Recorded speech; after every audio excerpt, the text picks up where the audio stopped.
Okay, hi everyone. My name is Lilette, and I will be your host and moderator for this monthly IDP IELTS writing workshop with my co-hosts, of course. Let me introduce them with you guys. So first one is from Philippines, Patrick.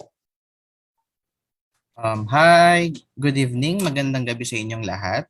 So ako nga po pala si Patrick Gonzalez, nagmula sa Pilipinas. So kamusta naman yung mga ating mga Pinoy na uma-attend sa ating webinar today?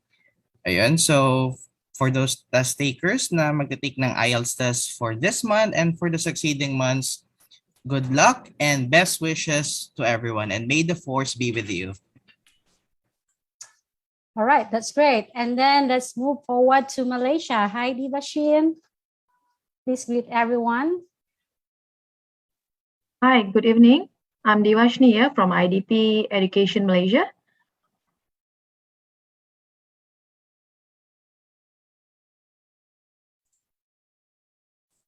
Thank you. And now, finally, let's all welcome Ruli from Indonesia. Hi, Ruli. Halo, selamat sore atau selamat malam. Untuk peserta IELTS webinar writing hari ini, akan saya bantu apabila nanti ada pertanyaan yang diajukan. Mungkin kalau tidak bisa menggunakan bahasa Inggris, bisa menggunakan bahasa Indonesia dan nanti akan saya bantu. Thank you. Thank you so much, guys. It's lovely to hear all your voices and you guys speaking in your own local language. So everyone, welcome once again in our writing workshop. And before proceeding further, please be advised that everyone are set to mute. At the end of the session, you'll be given a chance to ask your questions to our IELTS expert in our live Q&A. However, if you have any burning question, you may write them in the chat box or in the Q&A box, and we will try to answer all your questions. If not, if the questions are too technical, then definitely our IELTS expert will answer those questions at the end. All right. So also for those who will be taking their computer-delivered IELTS test or is still undecided whether to take paper-based or computer-delivered, we will play some video tutorials after the live Q&A. So please stay till then. So let's begin. For those who have joined our masterclass earlier this month, I think around first week of March, you may know by now our IELTS expert. For the first-time joiner, let me give you some quick information about our presenter. So basically, she is a highly trained educator who has been teaching the English language and IELTS preparation at tertiary institutions in Singapore for the past 20 years. Besides having a master's degree in education from the state of Buffalo, USA, she's also an expert in coaching writing skills and has helped set up a writing center in one of the universities she's lecturing in. Today, she will be walking you through our IELTS writing, both for academic and general training. So keep your ears open for some amazing tips. So without further ado, let us all welcome our returning IELTS expert, Mei Koh. Over to you, Mei. Thank you, Lilette. Thanks for that introduction. And let's get into it. As Lilette had said, that if you have any questions that are urgent, you can put it in the chat. But most of the questions we will have a chance to discuss at the end of the session. So not to worry about that. All right. We have a lot of material to go through this evening, so I will try to get through it as quickly as possible. So, all right.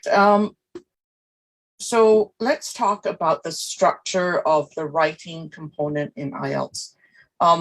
Those of you who've already tried this out would know that it is 60 minutes for the writing component, and you have two tasks for it. There's a shorter task, task 1, and a longer task for the second task.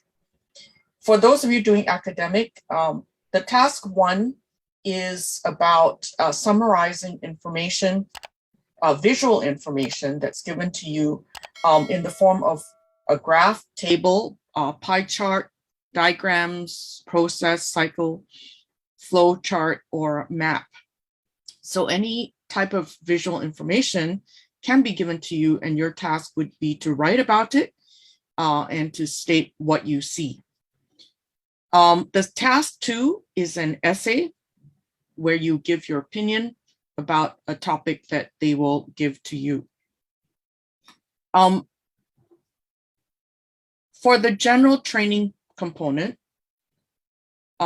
so both the general training task 1 and the academic task 1 are 150 words, so it's more of a report.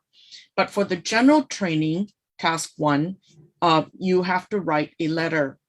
You have to determine from the situation given to you whether it's going to be a formal letter, like a very formal letter, or a slightly less formal type of letter. The second part, task 2, for general training is pretty much the same as the academic, where you have to write an essay explaining your opinion on something and giving evidence for your views. Okay. Now the second, you'll see from this that the second task is you have to write 250 words or more.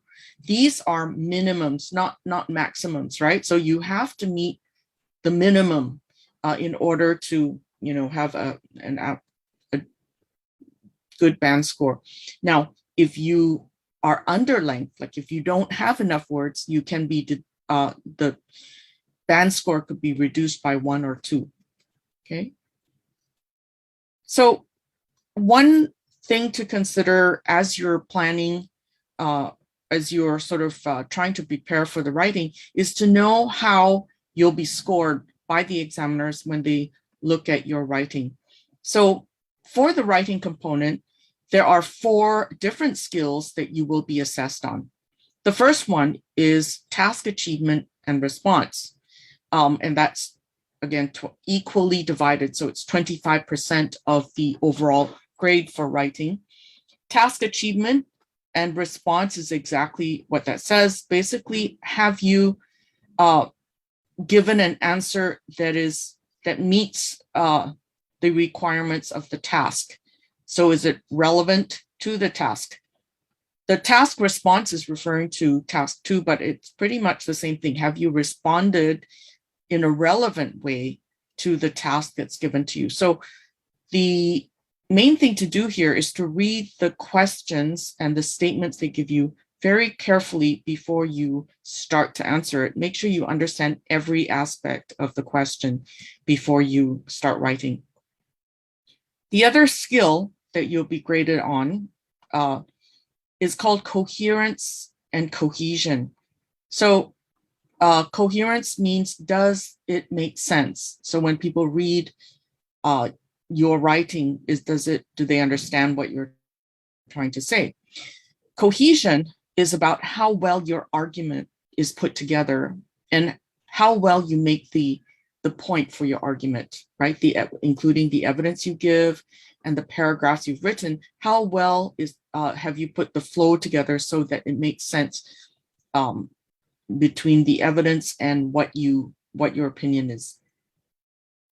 The third skill that they will, or the third aspect of writing they'll look at, is the lexical resource. And lexical resource is just a fancy word for vocabulary.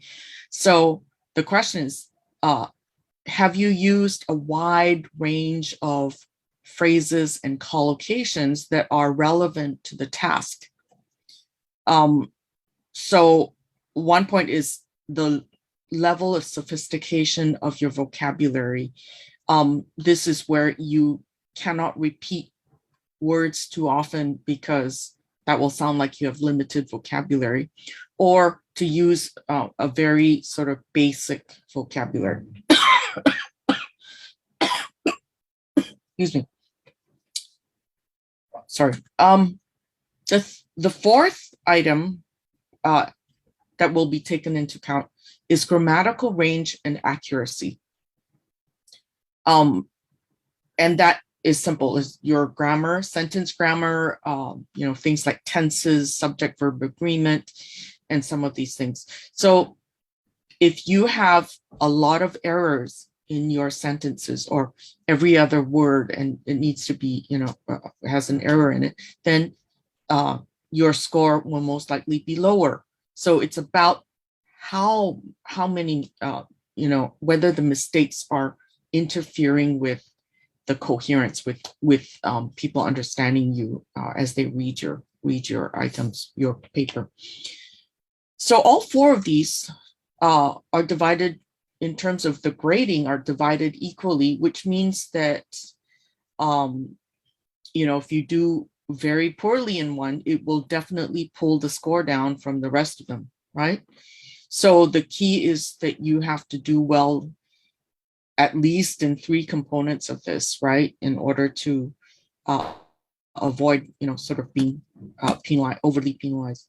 So let's begin with the general training component for writing.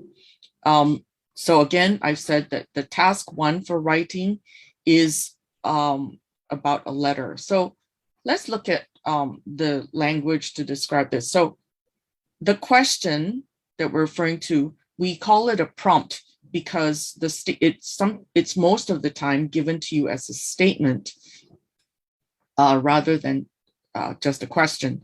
So we call it a prompt. Basically, the prompt has 3 things in the general training task 1. They give you a description of a situation, they give you a general instruction, and then they give you some specific subtasks. And the subtasks are obviously related to the main task, right? So what does this mean? So here's what a question would look like. The instructions given to you will say that you have to write a letter of at least 150 words. You begin your letter, dear sir or madam. You can put a name in there if you wish, you can make that up. But that's all you need to do. You do not need to write out the full sort of address and all those things, right? You just begin dear, and then the name of the person, or sir or madam. And remember, you only have 20 minutes. Overall, you have 60 minutes for task 1 and task 2 together. So remember that task 1 is worth a bit less than task 2. So task 2 is weighted more. So you should spend more time on that. So we recommend 20 minutes for task 1, no more than 20 minutes, and 40 minutes to spend on the essay component. Okay. Now, as you see here, there's a prompt. There have been some problems with public transport in your area recently, so it's a statement of some kind. The instruction is write a letter to the manager of the public transport company. In your letter, and then it tells you what to put in the letter. So in a way, that's good because it's very structured. You are told exactly what you need to include in terms of information. But of course, the details are up to you to state.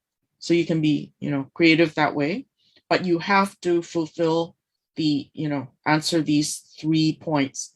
So 1 is describe the problems. 2 is explain how these problems are affecting the public. And 3, suggest what changes could be made. Okay, so you must answer those the 3 bullet points that are given. So be careful when you read this that you don't rush to give your answer and go, oh, it's about public transport, and then just start talking about public. You have to answer and respond to the exact task and the instructions. So it says write to the manager of the public transport company. So what do? State, okay, so in the beginning, you state the purpose of your letter, and that's the case for most correspondence, right? You want to tell people upfront why you're writing to them. Make sure you cover all bullet points fully.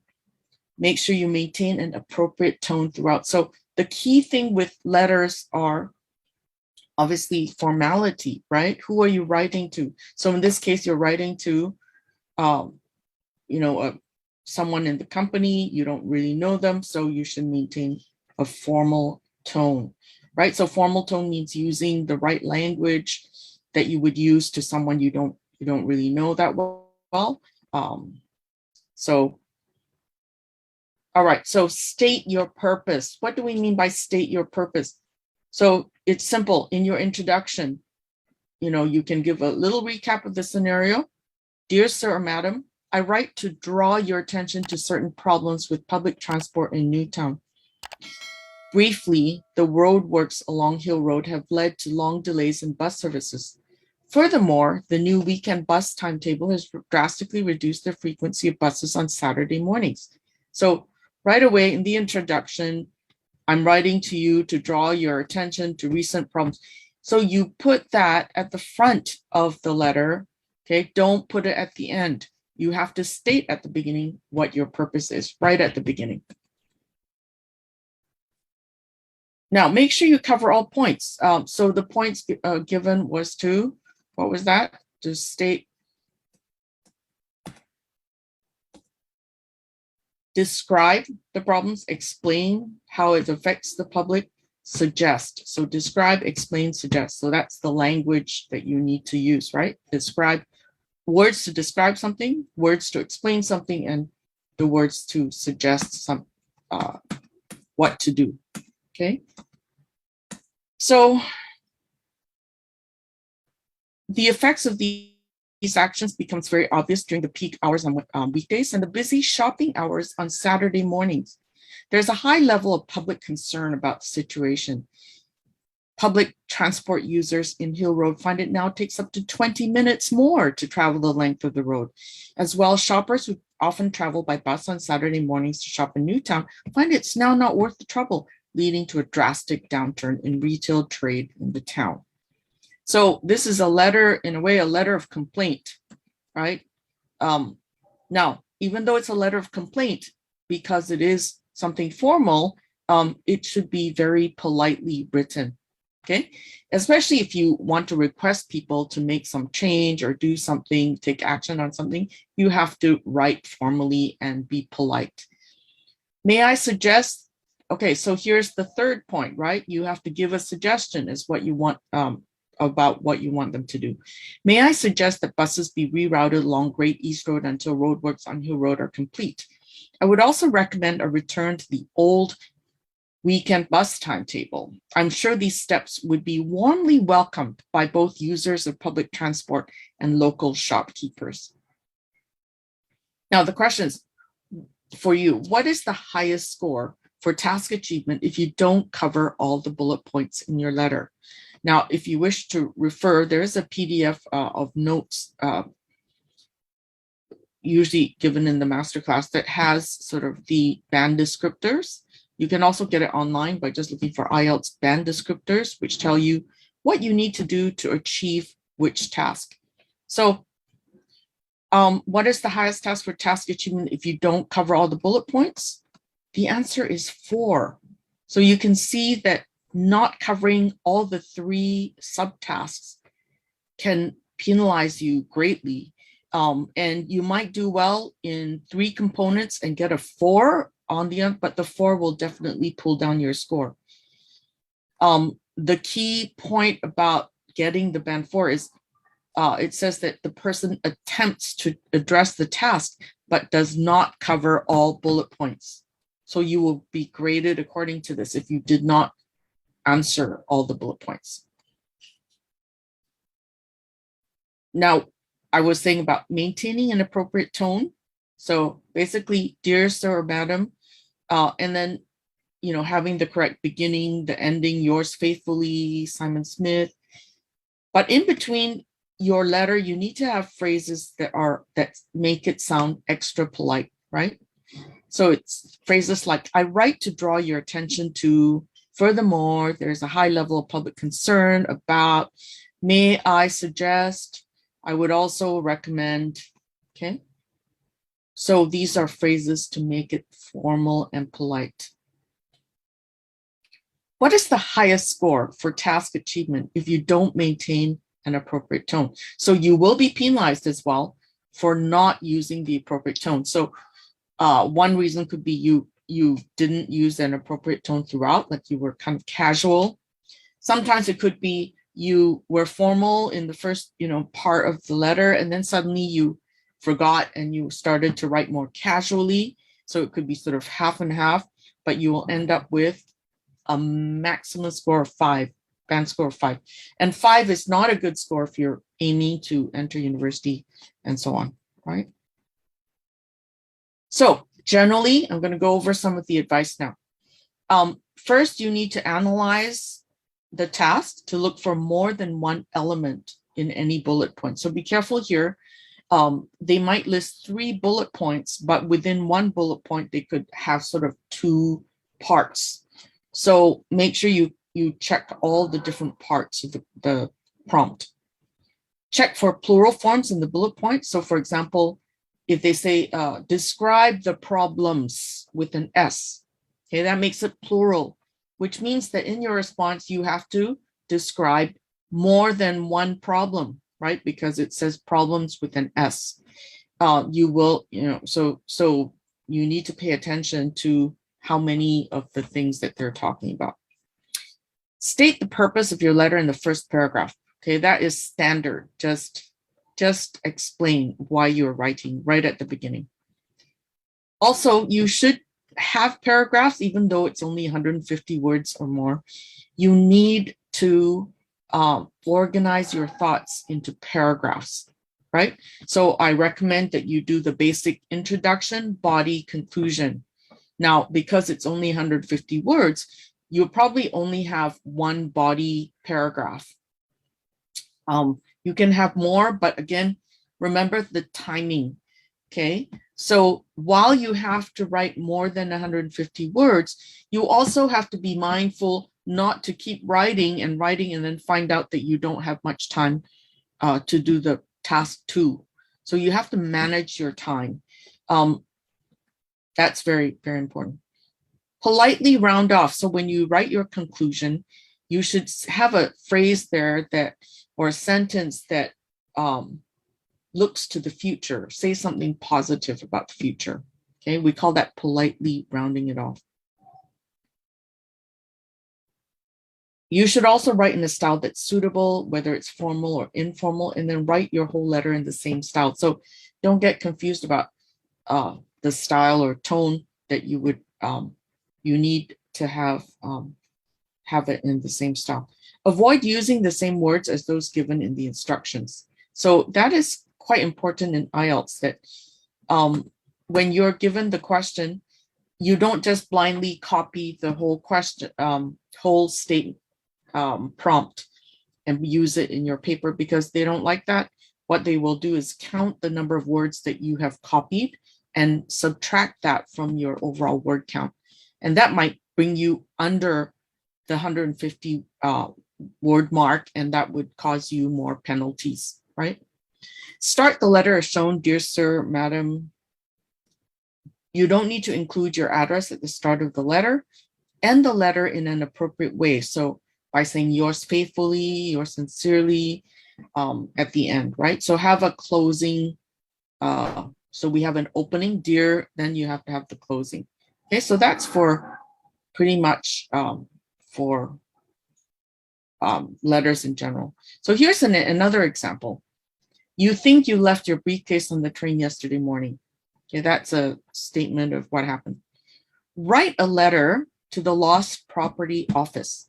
Okay, so you have your, who are you writing to? Now, if they don't state specifically, you can choose to make up a name or something about, who you're writing to, right? So either that or the title of the person, lost property manager or something. In the letter, okay, so you need to do these things. Describe, explain, and say. Describe what? Describe what the briefcase looked like and what was in it. Explain what? Explain where exactly you think you left the briefcase. So it's logical that when you lose something and you call lost and found, you need to describe to them where you think it is, and that's why you're calling them. Say what you want the lost property office to do. Now, this part is very important. Tell people what you need them to do. Because if you don't, the people are going to just sort of ignore your request, right? So you should have some kind of action that they have to respond to. As I said before, read the question carefully. Identify the purpose and the recipient of the letter, right? So purpose of that one is to get your bag back. The recipient is the lost property office manager. Adjust your tone accordingly, right? So if you find that, oh, this is formal, but you're kind of getting a bit casual, then just kind of add more phrases to make more formal. Cover all the bullet points. So I've said that before. Follow letter writing conventions. So the usual thing, the salutation, the closing, and all that. Okay. There are different purposes for us to write to, to write into people. So here are some examples of purposes for writing. So number one, you saw some furniture you liked at an exhibition you'd like to catalog. What kind of letter is that? A letter of request. Number two, you want your friend to come to your partner's surprise birthday party. So this is a letter of invitation. Now, this letter, is it formal or less formal? The key is to look at who you're writing to. You're writing to your friend, so it should be less formal. Okay. Number three, you recently stayed in a hotel and the service was most unsatisfactory. Okay, obviously, letter of complaint here. But again, keep your tone polite and have a polite rounding off to the future, and also a call to action, telling people what they should do next. Number four, you're interested in a job as a part-time sales assistant at a bookshop. So what kind of letter would that be? A employment job search email. Not email, letter. Okay. So even for doing a job search, you need to write letters, and they have to be formal. Anything related to job search or employment is always formal. Okay. Number five, you want your friend to look after your house while you go on holiday. That kind of letter is not formal because it is writing to a friend.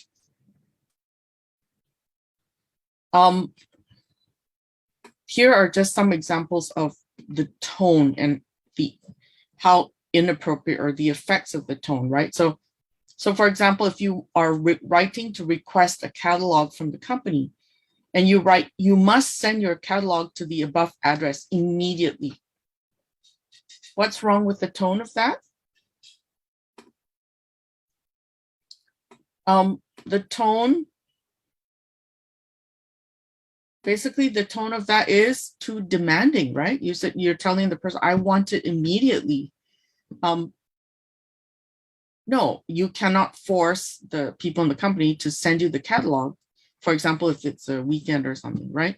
But saying the word immediately sounds like a command. So that is very inappropriate, right? Number two, dear Anne, I request the pleasure of your attendance at a birthday party, and I will host for my longtime partner. Please note that it is a surprise party. I will very much appreciate it if you keep this invitation a secret. Okay. Phrases like I request the pleasure of means I want you to come, right? But the phrase is very, very extra polite. Okay. Please note that this is a surprise party, very business style kind of language. I will very much appreciate it if, that whole phrase is extra polite. Okay. Is it necessary to be this extra polite if you're writing to your friend? Probably not, right? If you're writing to a friend, we can definitely be a little less formal. So if you write to your friend in such a formal way, they will be like, what's wrong with you, right? Because they'll think it's kind of weird. Number three, I'm very sorry to have to inform you, but I want to complain about the service I received at your hotel. Who needs to apologize to who? You're writing a letter of complaint about the service. The hotel should apologize to you. So you, as the complainant, should not have to, say I'm sorry to have, because you shouldn't have to feel sorry. Number four, dear Mr. Roches, I was excited when I saw your ad for part-time sales assistant, and I would be really happy to work in your bookshop. Employment things, you have to try not to be emotional in your language. So you should try and maintain sort of a neutral business-like language for the letter. So this one is slightly too emotional, right? It's got words like excited, really happy to work. I mean, you can reflect in an interview how happy you are, but you shouldn't, write it down like that, because again, too much emotion in a job search letter. Number 5, I wrote to ask if you could grant my request of watching over my house while I'm away. So the key phrase is, I wrote to ask if you could grant my request. When do we write like that? In the workplace. If you are asking your boss for leave or something like that, you would say, could you grant me, positive for the request. So this is not really appropriate if you are asking a friend to take care of your house, right? Your friend will be like, what's up with you? Okay, let's have a quick look at some examples. So here's an example of the one about leaving the briefcase on the train and then went to the lost property office. So here is an example of what you could write. Okay.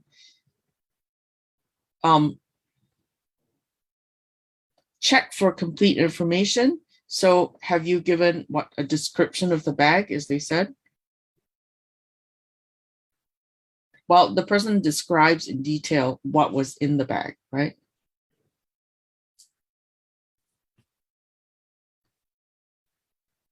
Okay, here is an example of an employment letter, the one about employment at the bookstore. So this person writes, I would like to apply for the position of part-time sales assistant advertised in Saturday's Daily Planet, right next to the article on talking to your plants. I'm currently studying literature at the University of Tasmania. I chose to study literature because I love books. My favorite book is Lord of the Rings by J.R.R. Tolkien, and I would certainly recommend this to any of our customers. Oops. I'm available to work Monday to Thursday night from 6 to 9 p.m. I can't work later than 9 because my mother says the town center is quite dangerous late at night. I can't work on Fridays because I have my violin lessons. So I'm well qualified for the job because I'm very friendly and I love books. Enclosed is my resume for you to further evaluate my qualifications. If you would like me to attend an interview, you can contact me at the above address. I hope to hear from you soon. So the tone of the letter is a little bit sort of not correct for applying for a job, right? So first of all, we see phrase like the job advertised in the, so that's good to say where you found the job ad, but it says you're right next to the article on talking to your plants. Is that a necessary phrase to put in there? No. Why do we need to know that the article was next to the one on talking with your plants? So we call this irrelevant information. You don't need it. Don't put it in. Now the part about I'm currently studying literature at University of Tasmania. I chose to study literature because I love books. Okay, maybe you want to say where you studied, what you studied, and so on. My favorite book of Lord of the Rings is Lord of the Rings. Probably it's better to mention that in an interview. You probably don't want to put it in sort of a cover letter like that, okay? But this next part, I'm available to work Monday to Thursday night from 6 to 9. I can't work later than 9 because my mother says the town center is quite dangerous late at night. Do we need to tell people why? You can tell them when you're available to work. It's probably not necessary for you to tell them why, unless they're asking you. But generally speaking, right, if you write about a job, they should not ask you, anything that's too personal, because what you're stating here about your mother says is that's a personal thing. You don't really need to say that. There's also some informal things like saying I'm, like using a contraction. If you're writing something formal, you should not use contractions, okay? All right, let's look at this other example. So this is the last one, right? You're going on a holiday and would like to ask a friend to look after your house. Write a letter to your friend. In your letter, explain the situation, tell your friend what needs to be done while you're away, and arrange to meet your friend before you go. Okay, so explain, tell, and arrange. So you should determine that, for a friend, you probably do not need to use formal language. Okay, so have a look at this. The order of these sentences are incorrect. What is the actual correct order of the sentences? So you can have a look first. Yep, thanks for the responses. Some of you who've responded.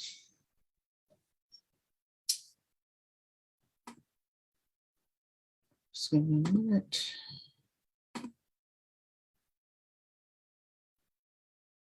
Okay.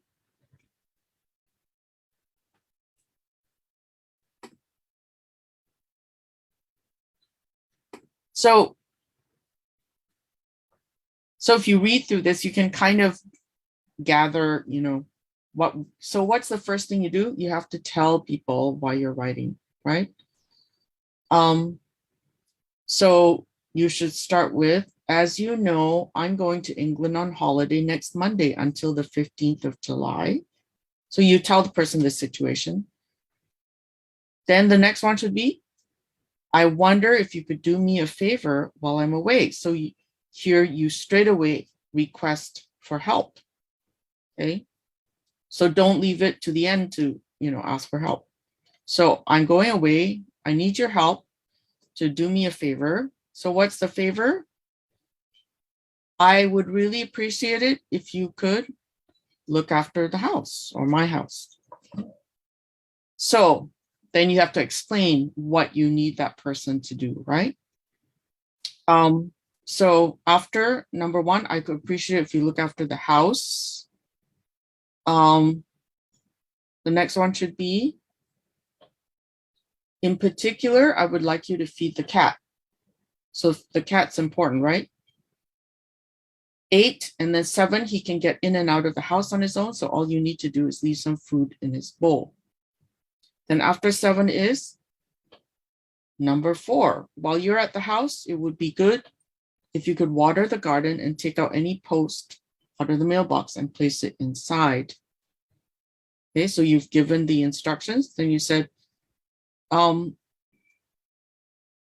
would it be possible for us to meet on Wednesday so I can give you the keys? If Wednesday is okay, please telephone me as soon as possible. Right? So, all right. So this is what the answer should look like.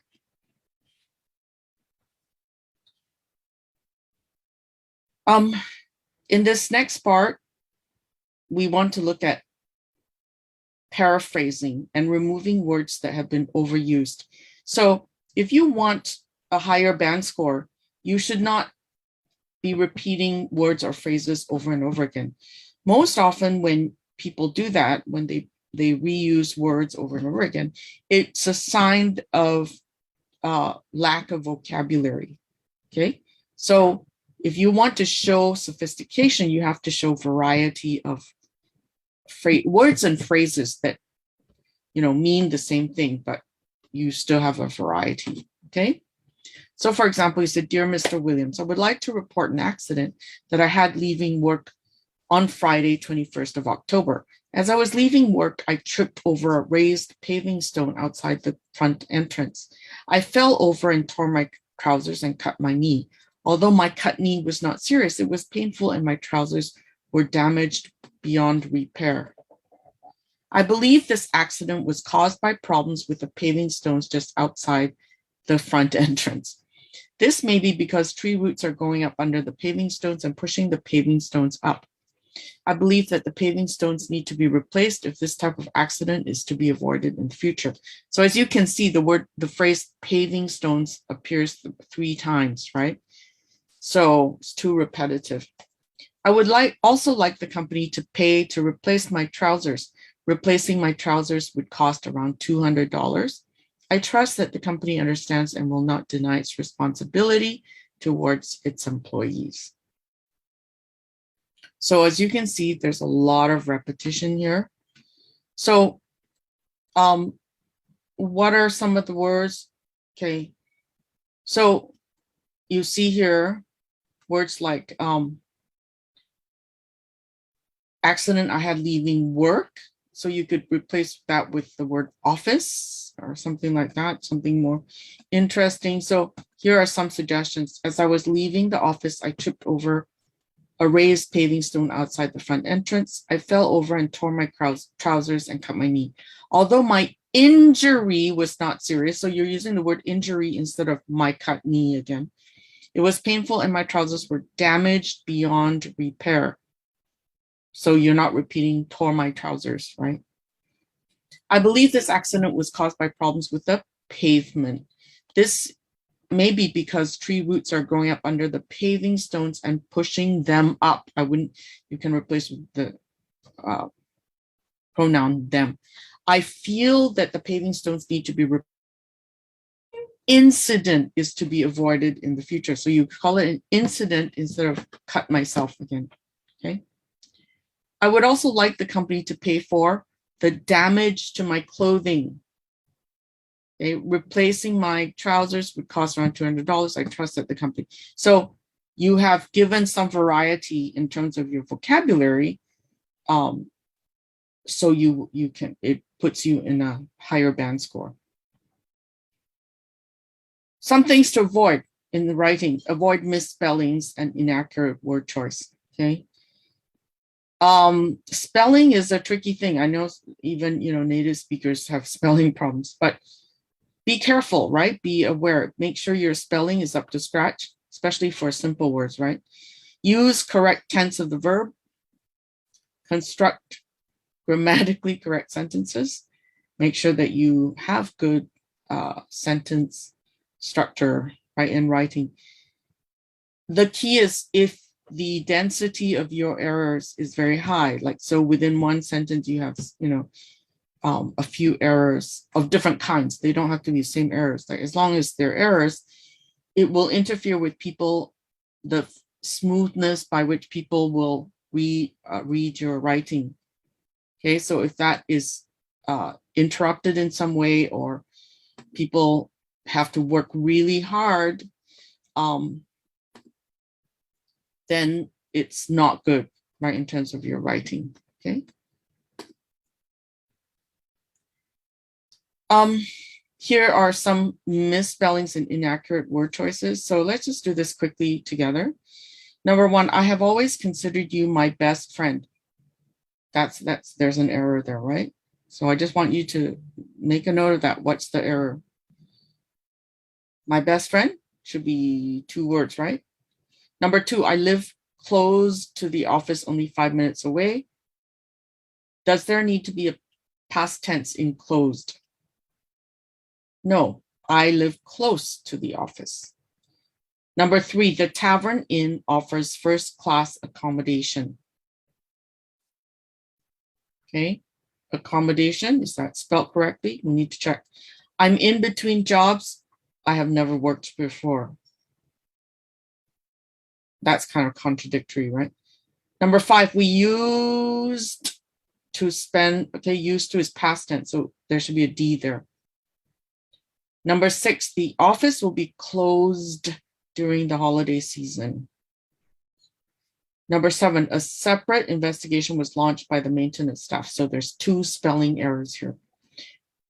Okay, so basically separate investigation, separate, there's an A in there instead of an E.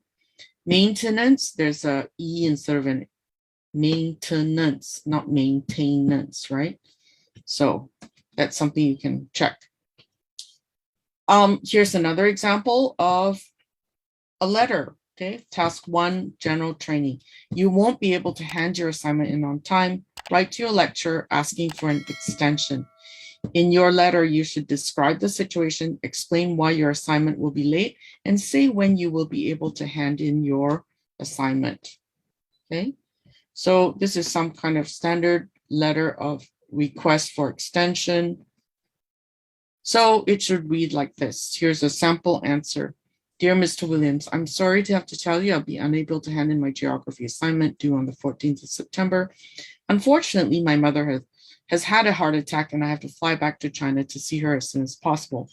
At the moment, I'm on standby for the next available flight, so I do not know when I will be leaving or when I'll be coming back. I believe that I'll be away for 2 weeks at the most, and I think I'll be able to do some work while I'm in China. However, I will most certainly need an extension on my assignment.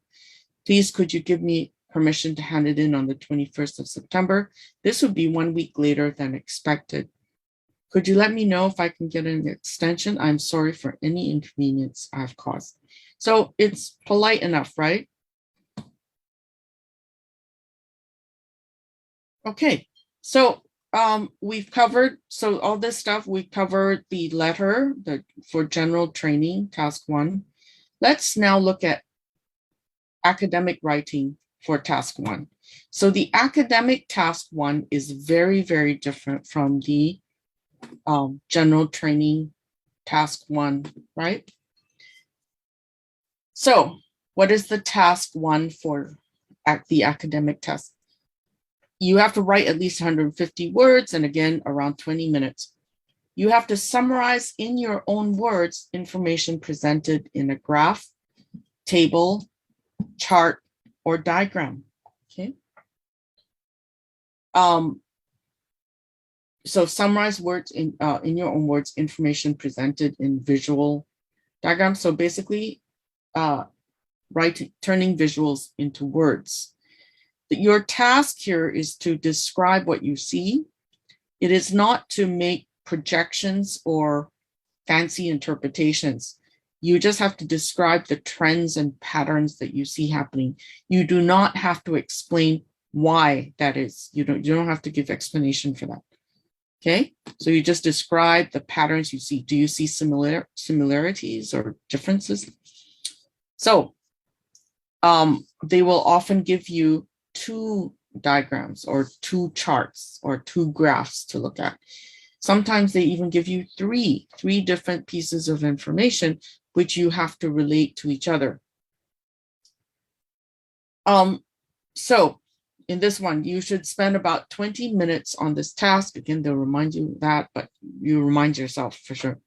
Write at least 150 words. The charts show the number of Japanese tourists traveling abroad between 1985 and 1995. So that's a description of what the information is. And Australia's share of the Japanese tourist market. Summarize the information by selecting and reporting the main features and make comparisons where relevant. So main features means that you have to understand what the highlights are.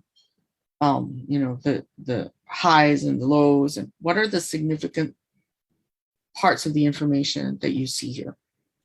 So as you can see in these 2 charts that both of them, so over a period of 10 years, both the number of Japanese tourists traveling abroad increased. It increased almost by 3 times over the 10 years. Australia's share of Japan's tourist market has also increased. But note here, they're different things. This one is number of people in millions, and the other, the line graph is number of people of Japanese tourists visiting Australia. So you have to make that distinction, because when you write it, you have to explain the number. You have to put the percentage point or whatever to show what that number is. Otherwise, your readers will be confused. And the increase here from 2% all the way to about 6%. So again, there's a lot of increase there, right? So basically, you can say something about how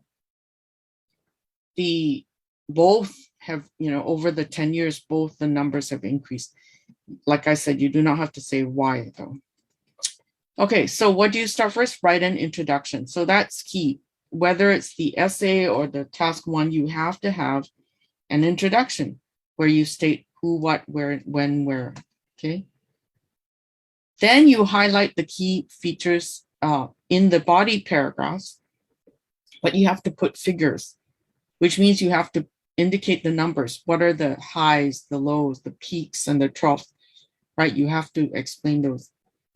And also something essential is writing an overview.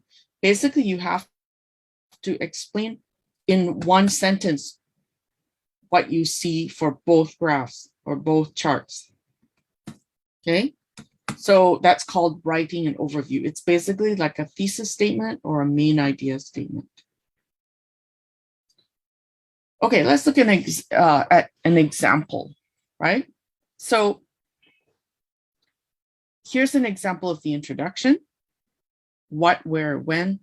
The chart and graph compare the number of Japanese who spent their holidays overseas from 1985 to 1995, with a proportion of them who visited Australia. Okay.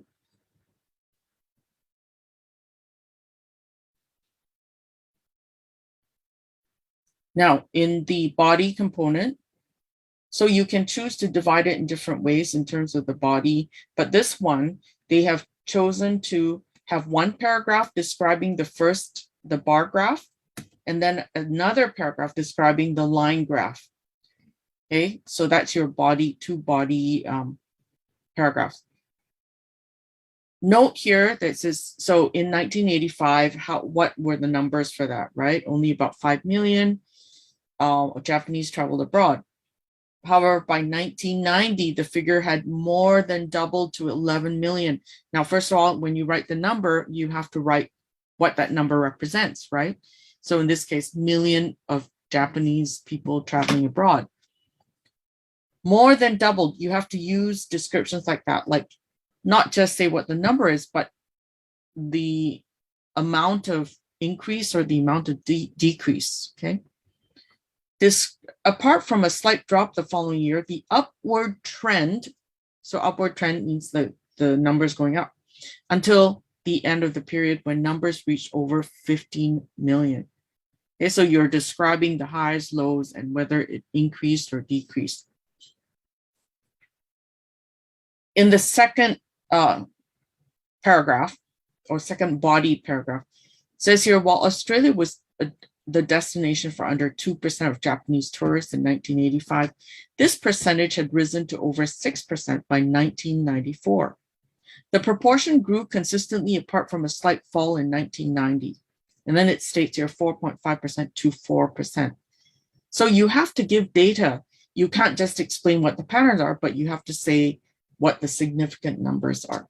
After reaching its 1994 peak, the percentage declined marginally. So phrases like declined marginally is far more academic than saying the percentage went down a bit, right? That's not very formal. That's not very academic. So declined marginally to 6% in 1995. What is the highest score for task achievement you can get if you don't include figures to highlight the key features? Any guesses? If you don't include the numbers and all those things, what do you, okay, thanks, Samuel. Samuel says 4. Roma Bell says 5. Alan says 5. Tina says 4. Okay. Archana says 5. Anna says 7. Lynn says 5. Wang says 5. So thank you for your responses, everybody. But let's see, drum roll.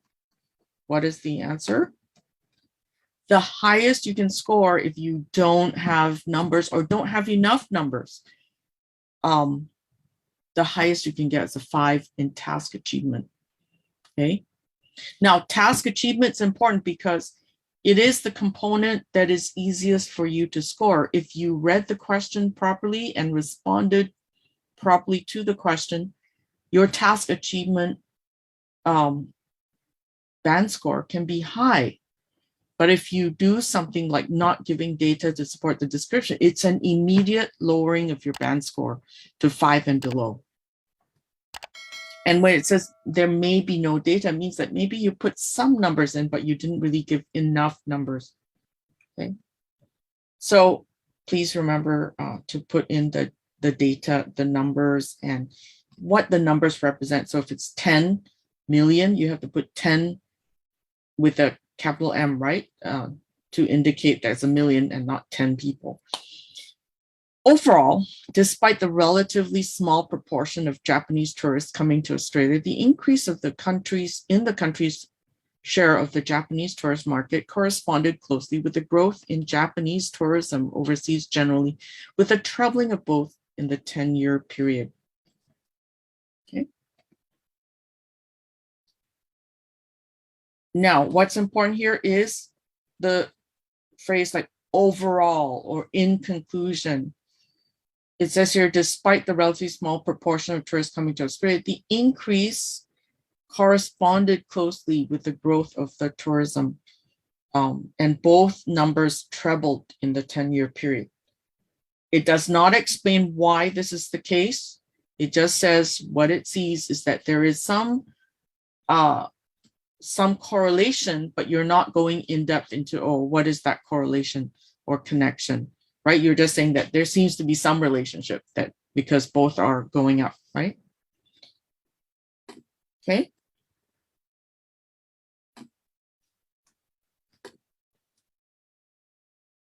What is the highest score for task achievement if you don't include an overview? Any guesses for this one? No overview. What do you get if you have no overview? 5. Yeah, trebling means triple, 3 times more. Doubling means 2 times more.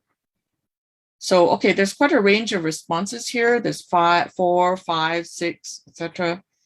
The highest score you can get, so you're limited to the score, is 5. If you just say, oh, in 1985, the number was like this, 1986, the number, and you just repeated, year by year what the numbers are, but you're not really explaining the connection between the two graphs or something. So that will get a band 5, only a band 5. Now, for some of you, I don't know, maybe band 5 is considered good, but for academic results and you want to get into university, a band 5 is not good. And if you have a band 5 in task achievement, it will pull down your other band scores as well. Okay. So here's a sample of how you can divide it. And this might help you a bit with things like the timing and stuff. It's important for you to plan what you want to say. So make some notes in terms of an outline before you start writing. If you start writing and just randomly sort of ramble on, it's possible for you to write too much and then not have enough time for task 2. So here's a suggestion for, breaking down. Your intro, can be about 26 words. The first body paragraph can be about 50 words. Okay. The second body paragraph can be about another 50 words. And then about 40 plus words for the conclusion. Overall, 167 words, which is well over the 150 required. Okay, so you can do this kind of thing when you're practicing responding to different IELTS questions. You can get a lot of samples from the internet of questions, potential questions, and then you can write out yourself and see if within 20 minutes you can achieve over 150 words, right? And that you keep the paragraphing to 3 to 4 paragraphs and no more than that, because you don't have time to develop, so much in so many words, okay? All right, any questions about task? Well, okay, we can leave the questions for later, but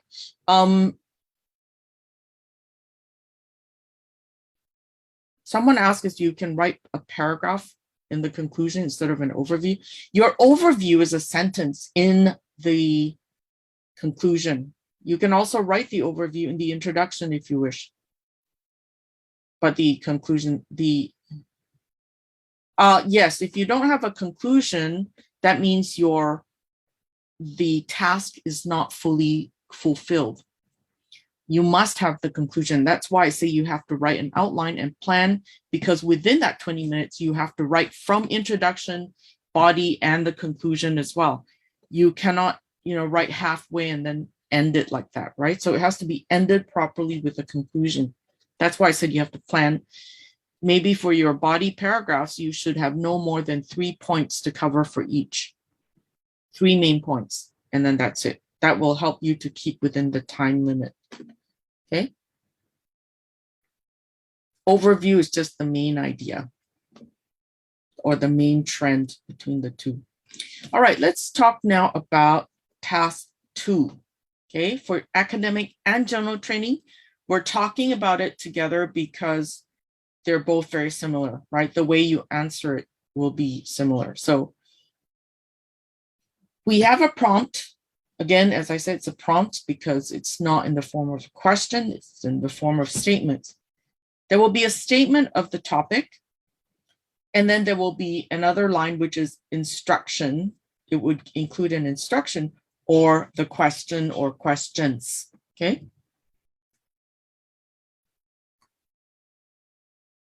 So here's an example where the statement is, in many countries, very few young people read newspapers or follow the news on TV.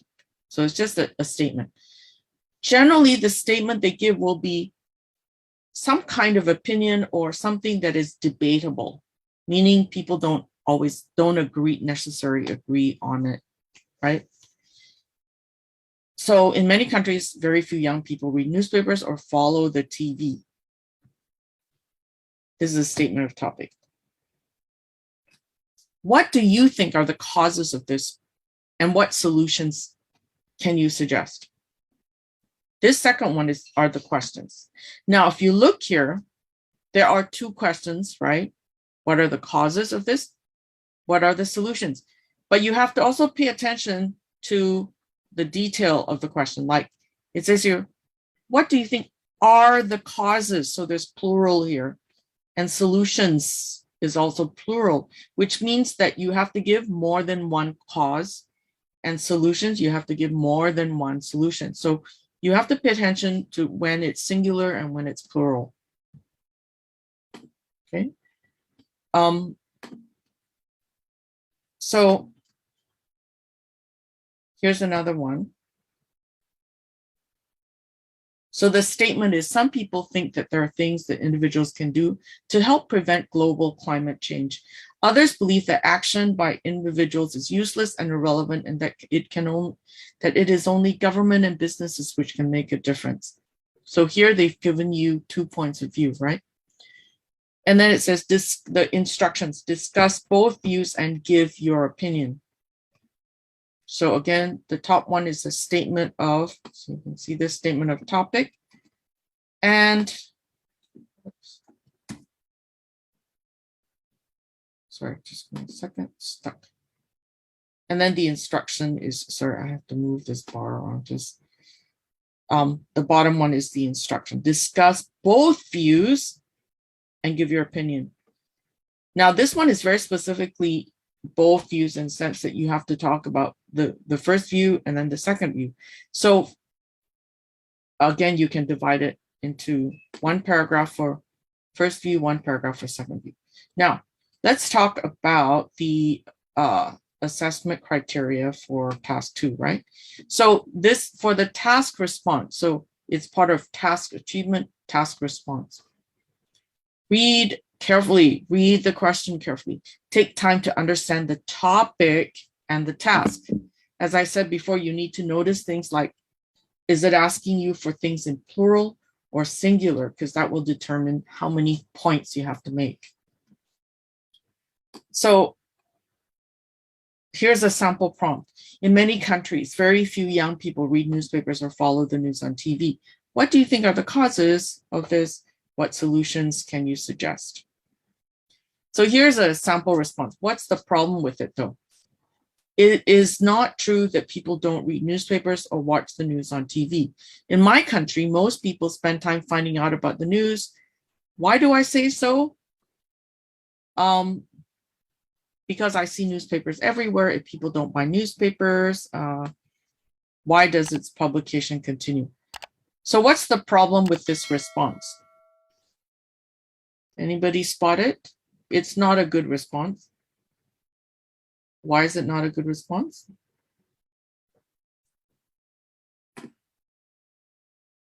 Too personal, too casual, does not ask for opinion. Yeah, it's a little too, what do you call it, personal and superficial, but the main thing is, does it answer the question at the beginning, like the task that it's being, sorry, just why is it not more? The question is, here, in many countries, very few young people. So it's talking about young people, but the response was talking about everybody. And then it's causes and solutions. See, it says, it's not true that people. It's not answering the question of young people. And that will make you lose a lot in terms of your band score. Yeah, it does not answer the question, okay? So it does not answer the question about young people. So please be careful not to misread the question, or some people read the question too quickly and just say, oh, I know what this is, and then they answer without really examining the question. So take the extra time to respond, to look at the question. What's the problem with this introduction? If somebody wrote this, very few young people today browse the newspapers or watch the news on TV. So it says very few young people. Okay, that's relevant. What are the reasons for this? What solutions can I suggest? This essay will identify the causes and present solutions. So don't answer questions with questions, right? And also, you don't need to announce that this essay will identify the cause. Just say that there are 3 causes for this and there are 3 solutions, you know. So don't do that kind of thing. This one, is this discussion specific enough or it's too general? People don't read enough nowadays. Reading as a pastime has been replaced by watching fantasy or reality shows on TV, surfing the internet, and taking selfies and posting them online. If these options are taken away, people will go back to reading. It's too general, right? It's not really answering the question of young people. That's one. The other one is that just talking about reading nowadays, right? Not really tackling the specific question about news. Okay, so let's look at some essay questions, sample questions. Read the following 2 sample essay questions and decide what you're being asked to do, right? So here's one. Here's a sample. This one says, some people prefer to live in a house, while others feel that it's better to live in an apartment. Discuss both views and give your opinion. Give reasons for your answer and include any relevant examples from your own knowledge and experience. Write at least 250 words.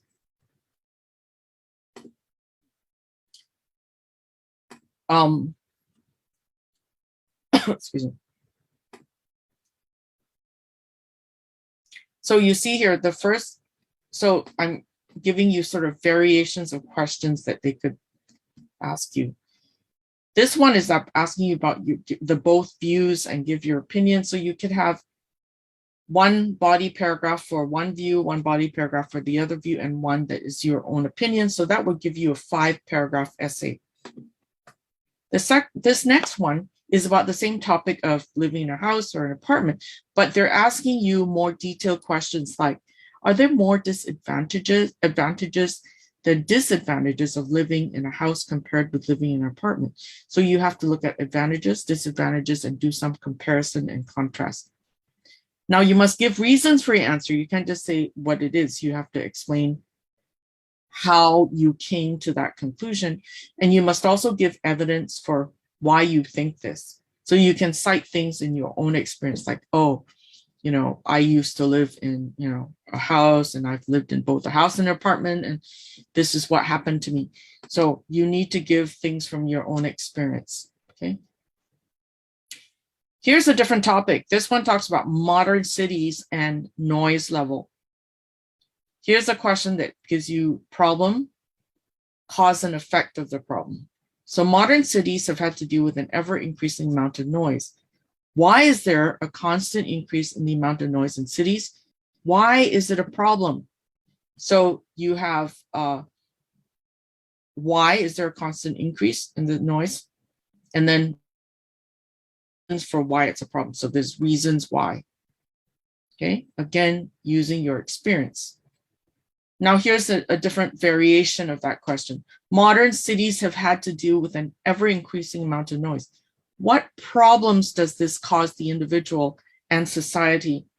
How can these problems be addressed? So problem solution kind of essay, okay?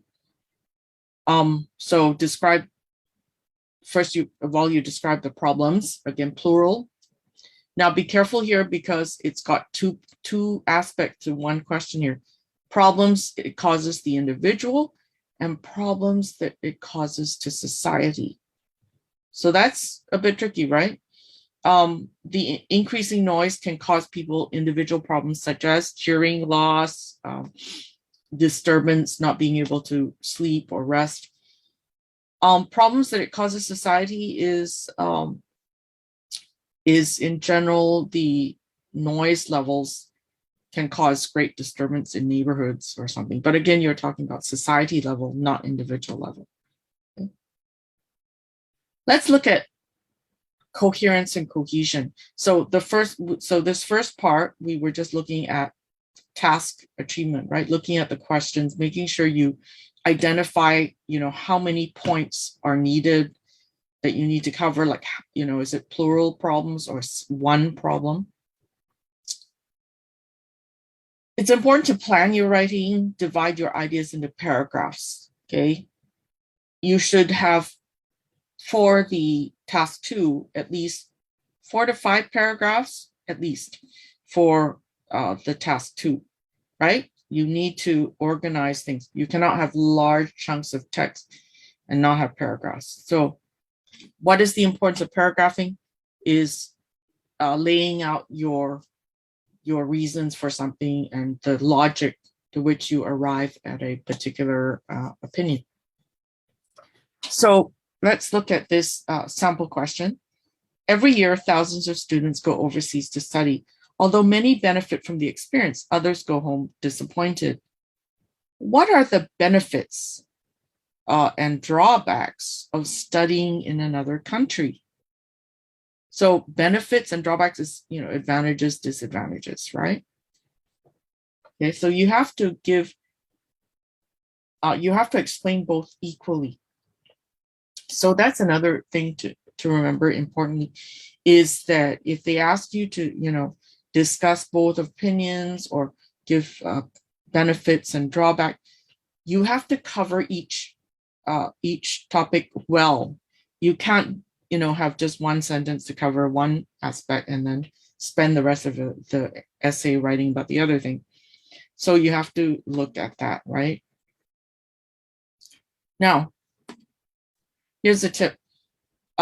Introduction should have the topic and the thesis statement.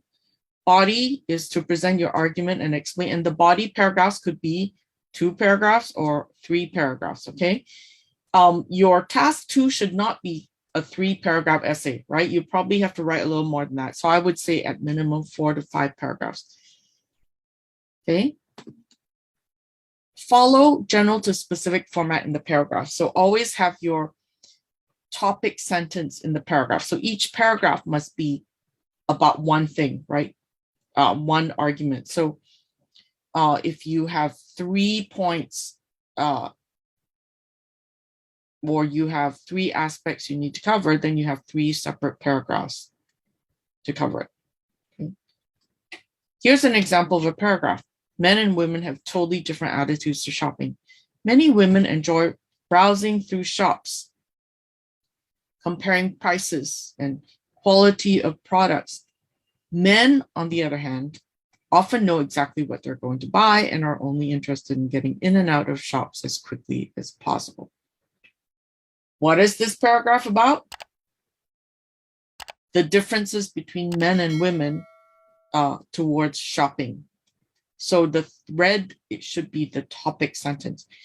So what you do is you establish the main point in your first sentence, and then you go on to support, right? Some people call this point evidence method, right? Point, evidence, evidence. So some of you may have heard of that. Okay, so you see the main point is more general and then specific examples of that.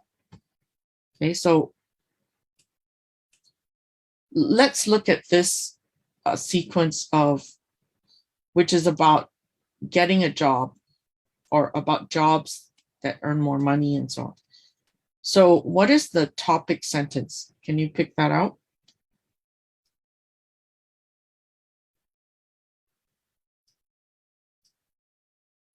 You can almost tell this by the connecting words, right? You know that the first sentence cannot be finally, because finally means last.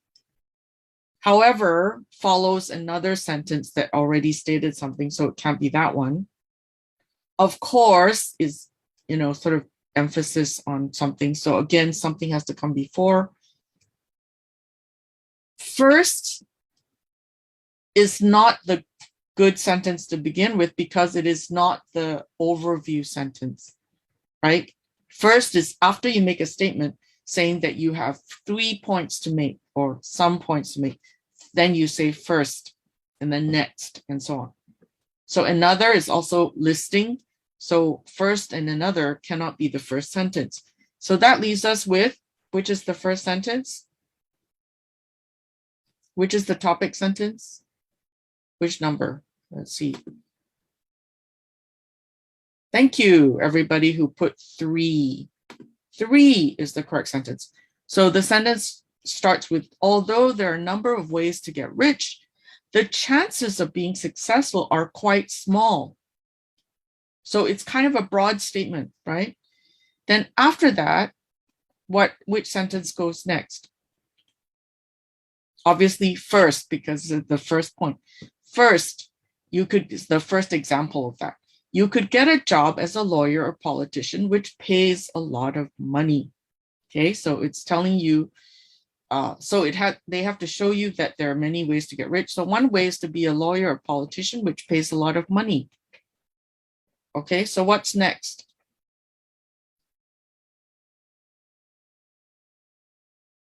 So the statement,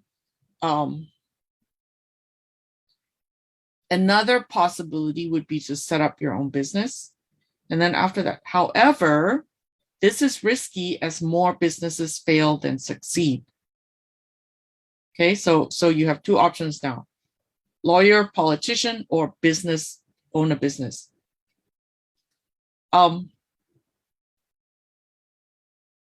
Okay. Of course, becoming rich is a lot easier if you have a special talent, such as being able to play sport well or sing and act. Finally, you could always win the lottery or have a big win at the casino, but again, chances of this happening are small. Okay, so you see the order there. They're using the listing to show you that there are a number of ways to get rich, but then the result of each one is, of course, not. So here, although there are a number of ways to get rich, the chances of being successful are quite small. And then how do you explain that? What do you mean by being successful can be small? So, or the chances are small. Then first, then of course, another possibility, however, this is risky. And then finally, you could always win the lottery. Okay, so you see how you need to use connecting words to establish the logic and the evidence of what you say. Okay, is that clear?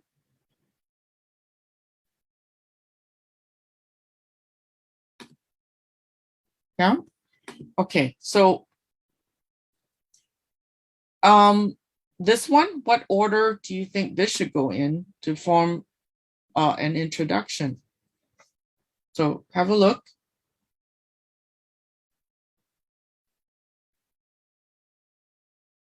So there's only 3 sentences here. As an introduction, what is the first sentence? What should the first sentence be? Remember the general to specific rule.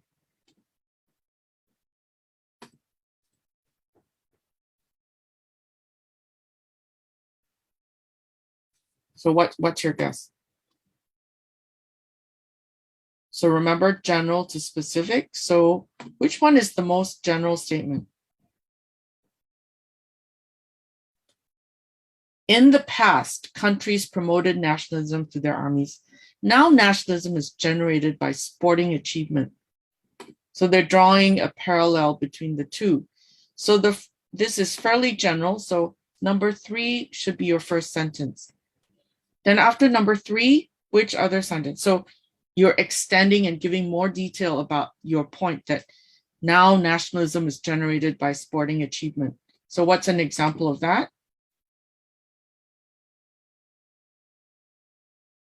The next sentence should be number 2.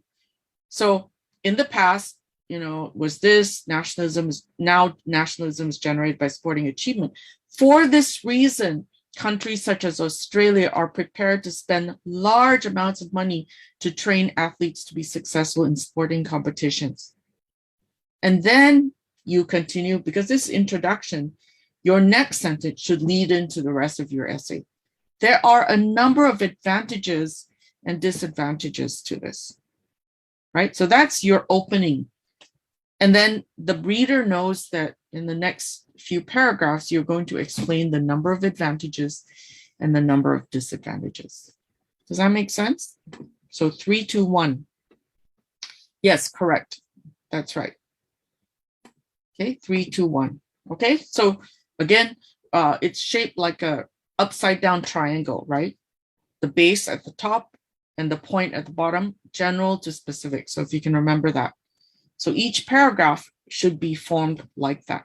You make a point and then you have your supporting evidence. Okay.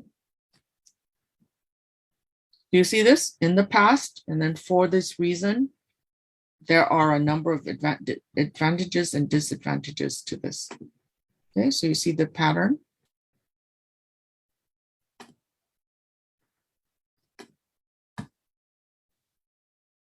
All right, let's look at the third thing, the other thing, lexical resource. Okay, vocabulary. You must use appropriate vocabulary, and this is where reading the question carefully is important, because you shouldn't jump to conclusion or make assumptions until you've read in detail. What we mean is if you are off topic, right, and you're using very good vocabulary, but if you are off topic or irrelevant, you will still score low for this, right? So it means that whatever vocabulary you use, you still have to make it relevant to the question. Also, use collocations, right? It's not important that you know individual words. You must know what other words go with individual words to make a phrase. And we call those collocations. Collocations are specific words that go together, in pairs. That could be 2 words. So adjective, noun, or it could be adverb, verb. It could be, a variety of combinations of words that go together. So for example, the phrase lexical resource, that goes together. Assessment criterion, that goes together. International students, that goes together, right? So you have to be able to use the words, your vocabulary with other words to make it your vocabulary more interesting and more sophisticated, okay? Someone asked, what could be your score if you went off topic? That would be part of the task achievement. You would achieve, you would be fairly low on that, right? So, and as I said before, task achievement should be the area that you can perform the best in. For grammatical range and accuracy, it's very hard to fix, in a short time, the way we construct our sentences and that kind of thing. But if you read the question properly and you answered what they want, you should get a fairly high score for the task achievement, because you know what they want you to do and you can fulfill that. Whereas things like grammatical range accuracy and lexical resource, it's sometimes harder because we may not have the vocabulary, or you may not have the proper grammatical structures, right? Okay. There's no need for you to give fake data or examples. You should use examples from your own personal experience. You do not need to memorize facts or anything from anywhere, because the test is trying to test your ability to express yourself. It's not testing your knowledge of particular fields or topics, okay?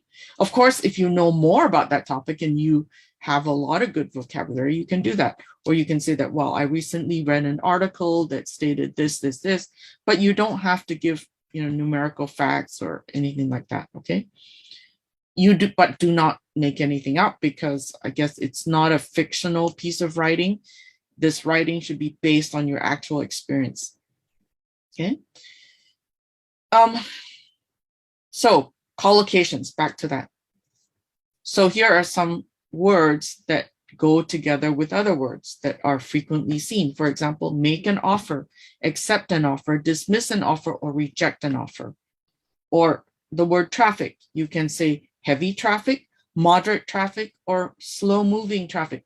Now, what that shows is, so you can really expand your vocabulary if you know that you can describe traffic by just saying heavy traffic, which means a lot of traffic, moderate traffic, which means sort of medium amount of traffic, slow moving traffic, which is traffic that is going slowly and, a bit of a jam, traffic jam there. Close your eyes, close the door, close the deal. Things like close a deal is like a fixed phrase, right? We say close a deal in that we negotiate with somebody and we wrap up and we sign a contract. That's called closing a deal. Things that you can break. Now, this is interesting because some things are fixed, like idioms. Other things are like literal. So you can break a window, break a leg. You can break a vow, right? Or you can break a promise. So breaking a vow and a promise is like breaking a promise. But the phrase break a leg is also an idiom. Break a leg means all the best of luck. So when someone is going and performing on stage, they used to tell the actors, break a leg, not literally break your leg, but break a leg means, good luck. Okay. So this shows a range of vocabulary if you can do that. Something to consider for lexical resource, right? You have to be a little careful here. Mind your spelling and word formation, right? You have to know when a word is a noun, when it's a verb, when it's an adjective, right? In English, that's important because there are different ways, different endings for the words, depending on what the function of the word is. It's unlike some languages don't have that distinction. So if your language, your mother tongue is one that doesn't have those distinctions, then you have to work a little harder to identify the categories of words that are used in English, right? So we call those word formation, word endings, right? Spelling, that's something you just have to memorize because in English, spelling is kind of quirky in the sense that, spelling, we have rules for it, but a lot of the words in English break the rules of spelling. So you just have to learn it, right? Here are some words that are, just some examples. I mean, they're not, representative too much, but so for example, the phrase cope up with. Cope up with is wrong because there are two prepositions. We generally don't have more than one preposition to go with the word. So if you have a phrasal verb, we say to cope with. We don't use the word up. There's no such thing as cope up. The phrase is cope with, right? If you have a problem with phrasal verbs in English, get a dictionary of phrasal verbs and learn them, because again, it's not something you can predict or guess. You just have to know it. Number 2, bongacious. Okay. It looks like a funny word, but no, it's not a word in English. There's a word called bodacious. There's a word called humongous. Humongous means really big. Okay, but at one time, humongous was not in the dictionary. It's sort of a combination of what? Humongous, what is it? It just sounds big, so humongous. But again, those are idiomatic type words, not academic words. So try to use more academic words, right? Result to is wrong preposition. Result in something. So something results in. So wrong preposition there. Supposed to be, there should be a D behind the supposed. And taken care of, there's no D. So little things like that will make all the difference. Okay.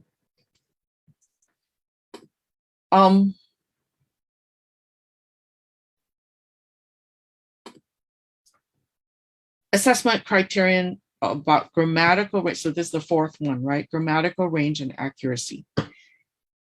You should opt for complex structure if you want a better grade, a better band score, right? Complex structures are sentences with subordinate clauses and a combination of independent clauses and subordinate clauses, not just simple sentences, right? So you have to be quite good at sentence combining to do this. If you're not so good at sentence structure, you should read up on how to form English clause structures or, dependent and independent clauses and those kinds. So you have to study more on that, because I do understand that some courses in grammar don't address sentence grammar. They address things like word grammar, right? Like past tense, present tense. Okay. So opt for complex structures. So for example, global warming is a phenomenon.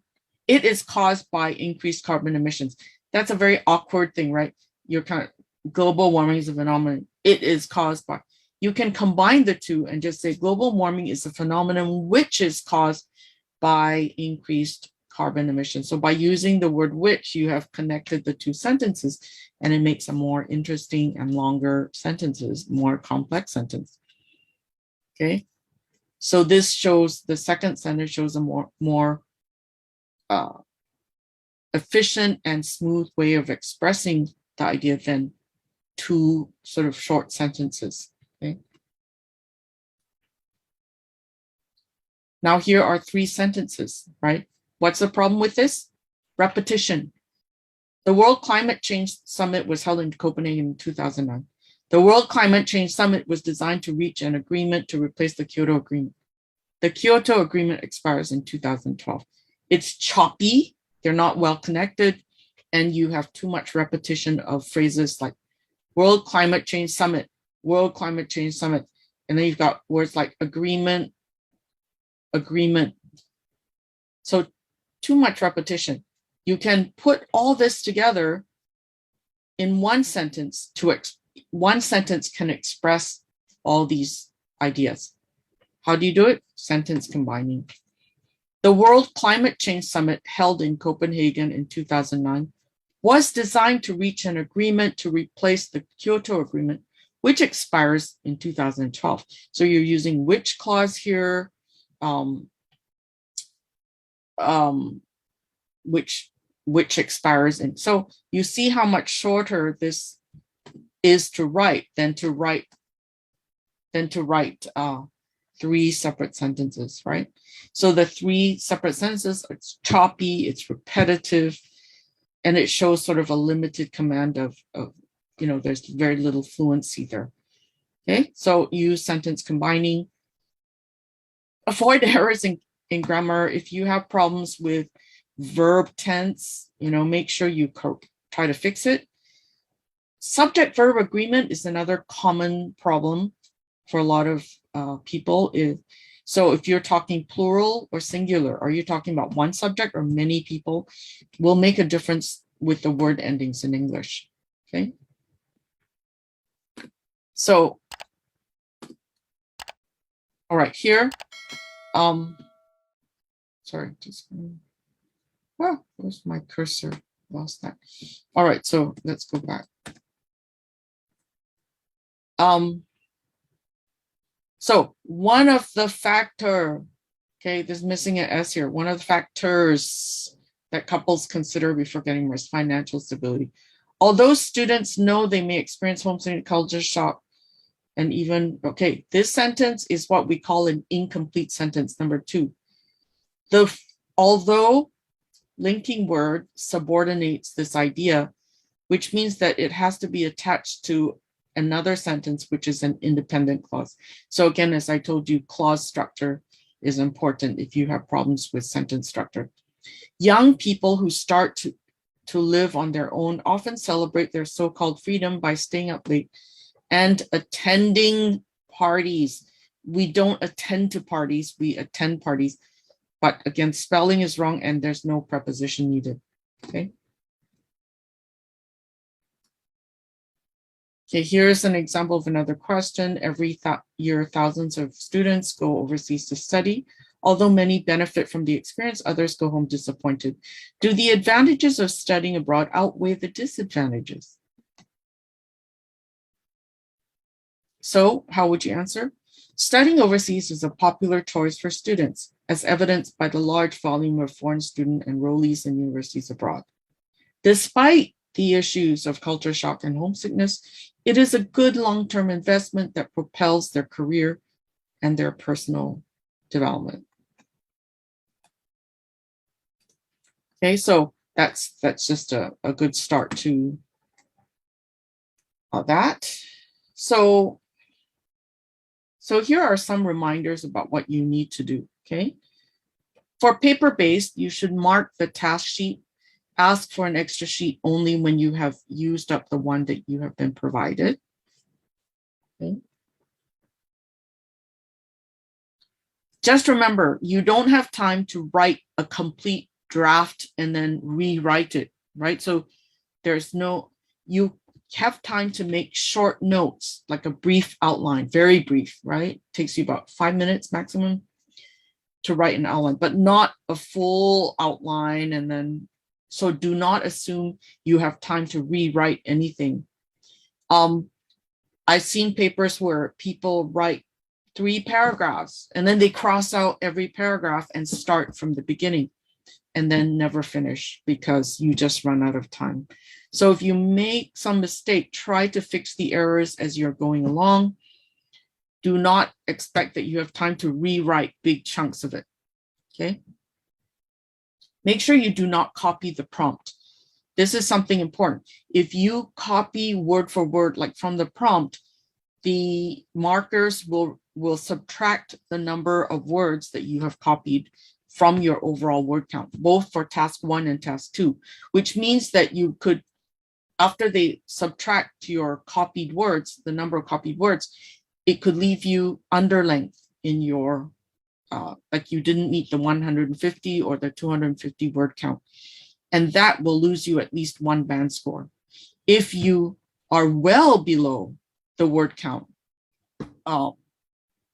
then you may be penalized 2 band scores rather than just 1. Okay, so please write amply and do not copy the prompt. Do not overgeneralize too much. Like, you know, if you write a lot of generalization, but you don't give examples, that's not good. If you give a lot of detail, especially in the task 1, but don't give an explanation for the overview, right? That's also not good, okay? Do not tell stories, like it's not fictional. We're talking about informational writing. You cannot write and sort of tell a long story because first of all, you don't have time. And also that's not the style. This is academic writing. This is not fiction writing. So you're not writing a story.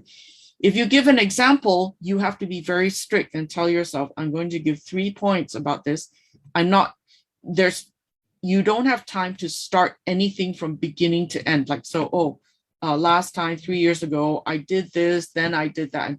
That you don't have time for that. You have to just get to the point. Okay, so do not rely on narration or anecdote. You should take time to understand the prompt, cover all that is required in the prompt that they ask you. So again, remember I said that the plural versus singular items, right? Make sure you're clear on that. If it asks you that one about individual and society, that's a question that often pops up. It's like answering almost two questions, one about individuals, one about society. Follow writing conventions, meaning you have to do all the essay writing things, right? Like, your punctuation has to be correct. You have to write things in paragraphs. You must have introduction and a conclusion, etc. Write on the prescribed task sheet. So they will give you a specific sheet to write on for the paper-based. Of course, in computer-based, you will write directly into the computer. All right.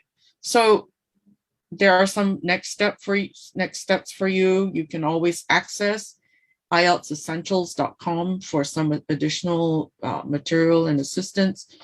There are many websites. You can go to IELTS.org as well, and they have samples of tests and so on.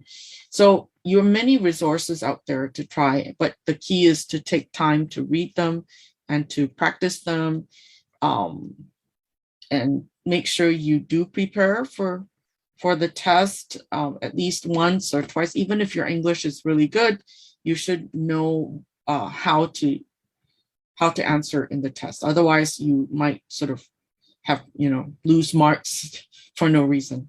Okay? So what is some advice that we can give you? So just make a note of this. Allocate your time properly. Task 2 is worth twice as much as task 1, right? Do not make the mistake of spending 40 minutes on task 1 because you don't have time for the next task then. Decide on your position, express your view clearly, provide support with examples and evidence, right? Organize your ideas into paragraphs, each with a clear focus, okay? Each paragraph has a clear focus. Use a range of vocabulary and grammatical structures to show some sophistication. Analyze the task and write relevant content. So remember we talked about the task 1 that you have to meet the requirements. So part of that is being relevant, and relevance will even the vocabulary will be affected, right? If you're off topic, so do not be off topic.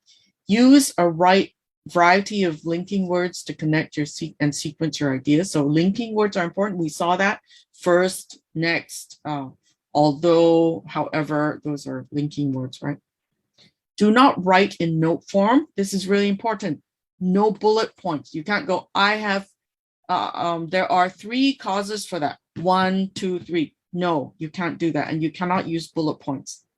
The idea is to show that you are fluent in writing English. So paragraphing is important. We don't want to see people doing the bullet points, short form, etc. No short forms, okay?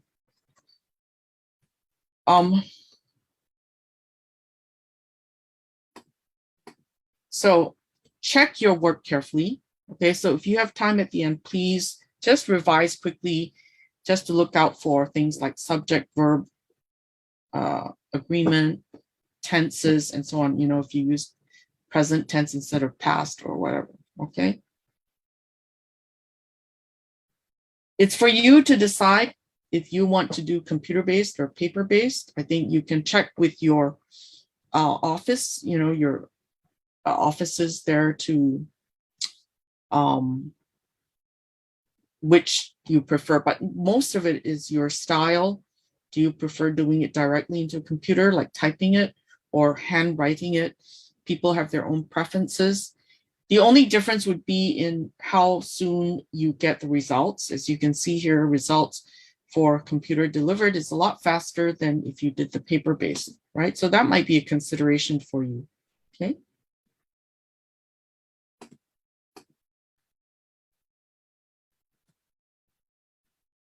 here's a place where you can, this one costs, you need to pay some money, but you can actually do a whole test on this IELTSprogresscheck.com. Okay, so you can always do that. But before you do that, obviously do some training and practice first. All right, so here's the thing that everyone's been waiting for, I guess, which is the Q&A session, the questions. So I will let the moderators take charge here, and I will try to respond when needed. Okay, so Lilith, I'll pass this to you and the other moderators. So let me, yeah.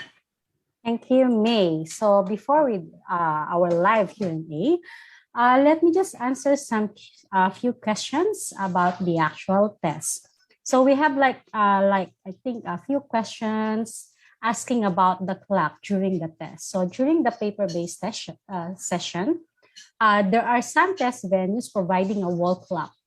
And even though there won't be any, the test day supervisor will make an announcement 10 minutes and 20 minutes after the test begins, and another reminder 20 and 10 minutes before the end of the test. So you don't need to worry about the time, and you are not allowed to bring anything inside the test room, be it in listening, reading, and writing, and even in speaking. Only your identification and your clear bottled water and a light jacket.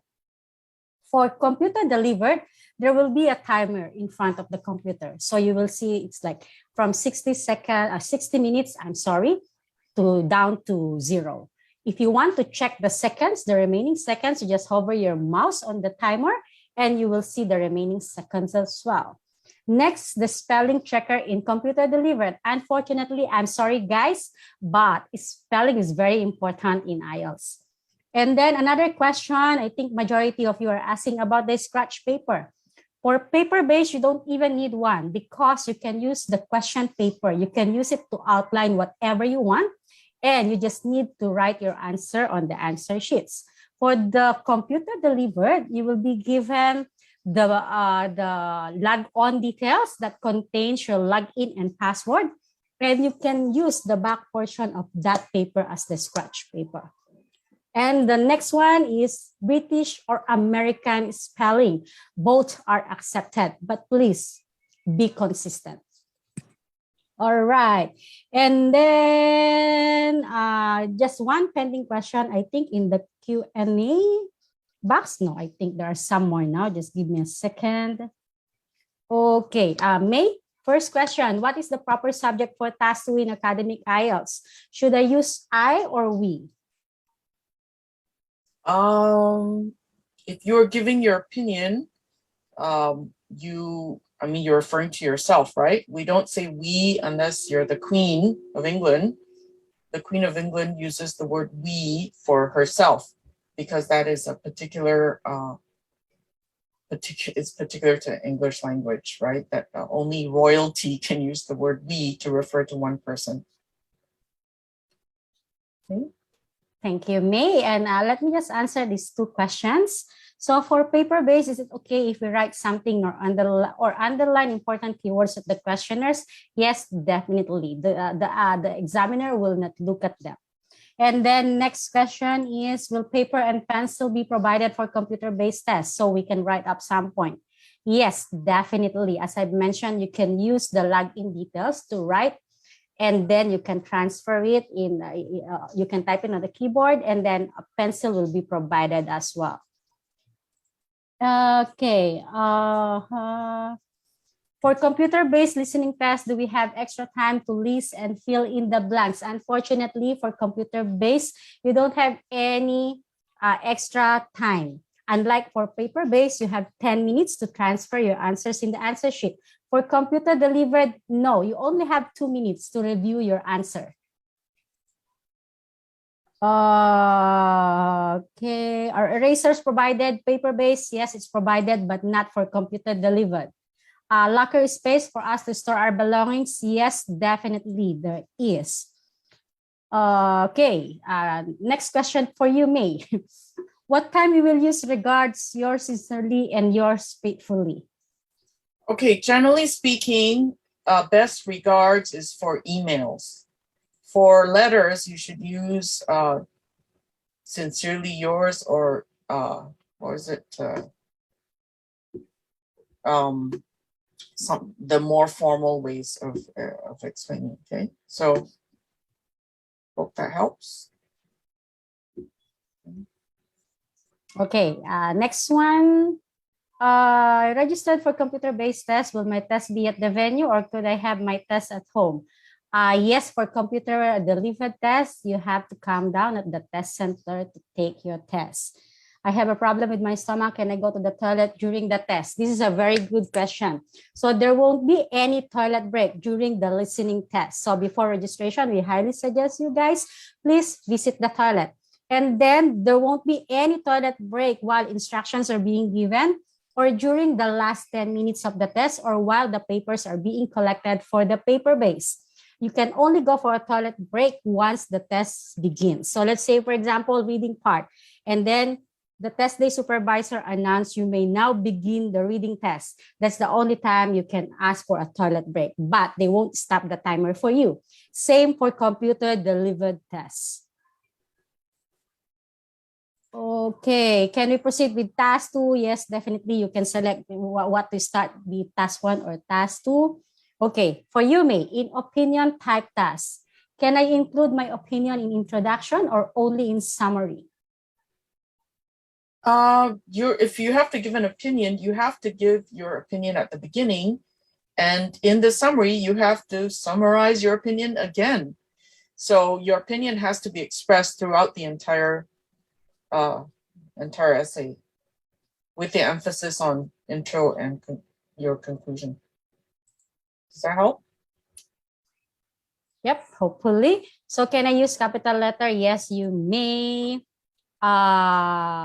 What's the setup for the listening test under computer base? Please wait for our tutorial video later. We will play a video tutorial for computer delivered test, all for the all 3 components: listening, reading, and writing.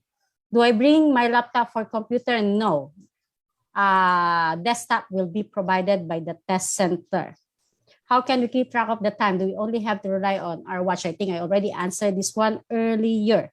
Okay, now let's proceed with our live Q&A. Can we have Subapat Techapatana, please? Yes. Hello, Hi, yes. Subapat. Yes, we can hear you. Can you repeat the question again? Sorry. I saw you have raised your hand. So do you have any Oh, question for our IELTS expert? I'm sorry. I think I pressed something wrong. Yeah. Oh, I all right. pressed the Okay, button. then. Sorry. Thank you. Okay, now let's go to, give me a second. Gena Bulani. Hi, Gena. Hi, am I audible? Yes, you are. Go ahead. Hi, good evening. Actually, I have 2 questions. So one of your slides about the collocations had this phrase break a leg. So I'm a little skeptical about telling my students whether to use break a leg because it's an idiomatic expression. It's most likely to be used in the speaking rather than writing. So can we use it in our writing format in IELTS? Okay, so there's idioms. You're right in that it's probably preferable that you do it in speaking, but if you're doing general training and you use some idioms, that's not a problem. But for academic, you should use more academic vocabulary and phrasing for sure. Okay, yeah, thank you so much. And the second question was, one of your slides also showed there was an essay which was more focused on the linking words.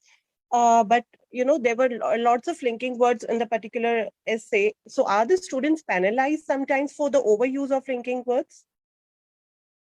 The linking words should correspond with the ideas that are being developed. So I mean, I wouldn't see how anyone would have too many linking words. Yeah. So as long as it follows the logic of what they're trying to express, yeah, and obviously there are different types of linking words of chronology, linking words for opposition, linking. So I mean, they have to Certainly. use it appropriately. Yes. Okay. Also, the format of that particular essay was little different than what we advise. So usually we advise our students to, set an essay in 3 paragraphs or 4 paragraphs. The format of that particular essay was like the entire essay was in just 1 paragraph. So I would No, there's no just such like, thing as an essay in 1 paragraph. So yeah, that's it. That's it. I would like to clarify that. Thank you. Thank you so much. Thank you. It was really helpful. you're welcome. Thanks, Ganas. So now let's proceed to, give me a second, Alfian Fajri Nasrullah. All right, thank you. Is my voice clear now? Yes, we can hear you. Yeah, go ahead. All right. So I'm Alfian from Indonesia. I took IELTS test a week ago, but one part that I spend my time is in writing, especially in part 1, and then I missed my second part, and it was my big mistake. So my score goes down, and I really regret with it, of course. But I want to ask you how to cope with this, especially for part 1. I think it is hard for me to to write the data, and also how to write it. So you're talking about the academic version, Yeah. right? Task Yeah. 1. So That's one. yeah, it is difficult. You have to familiarize yourself with analysis of data.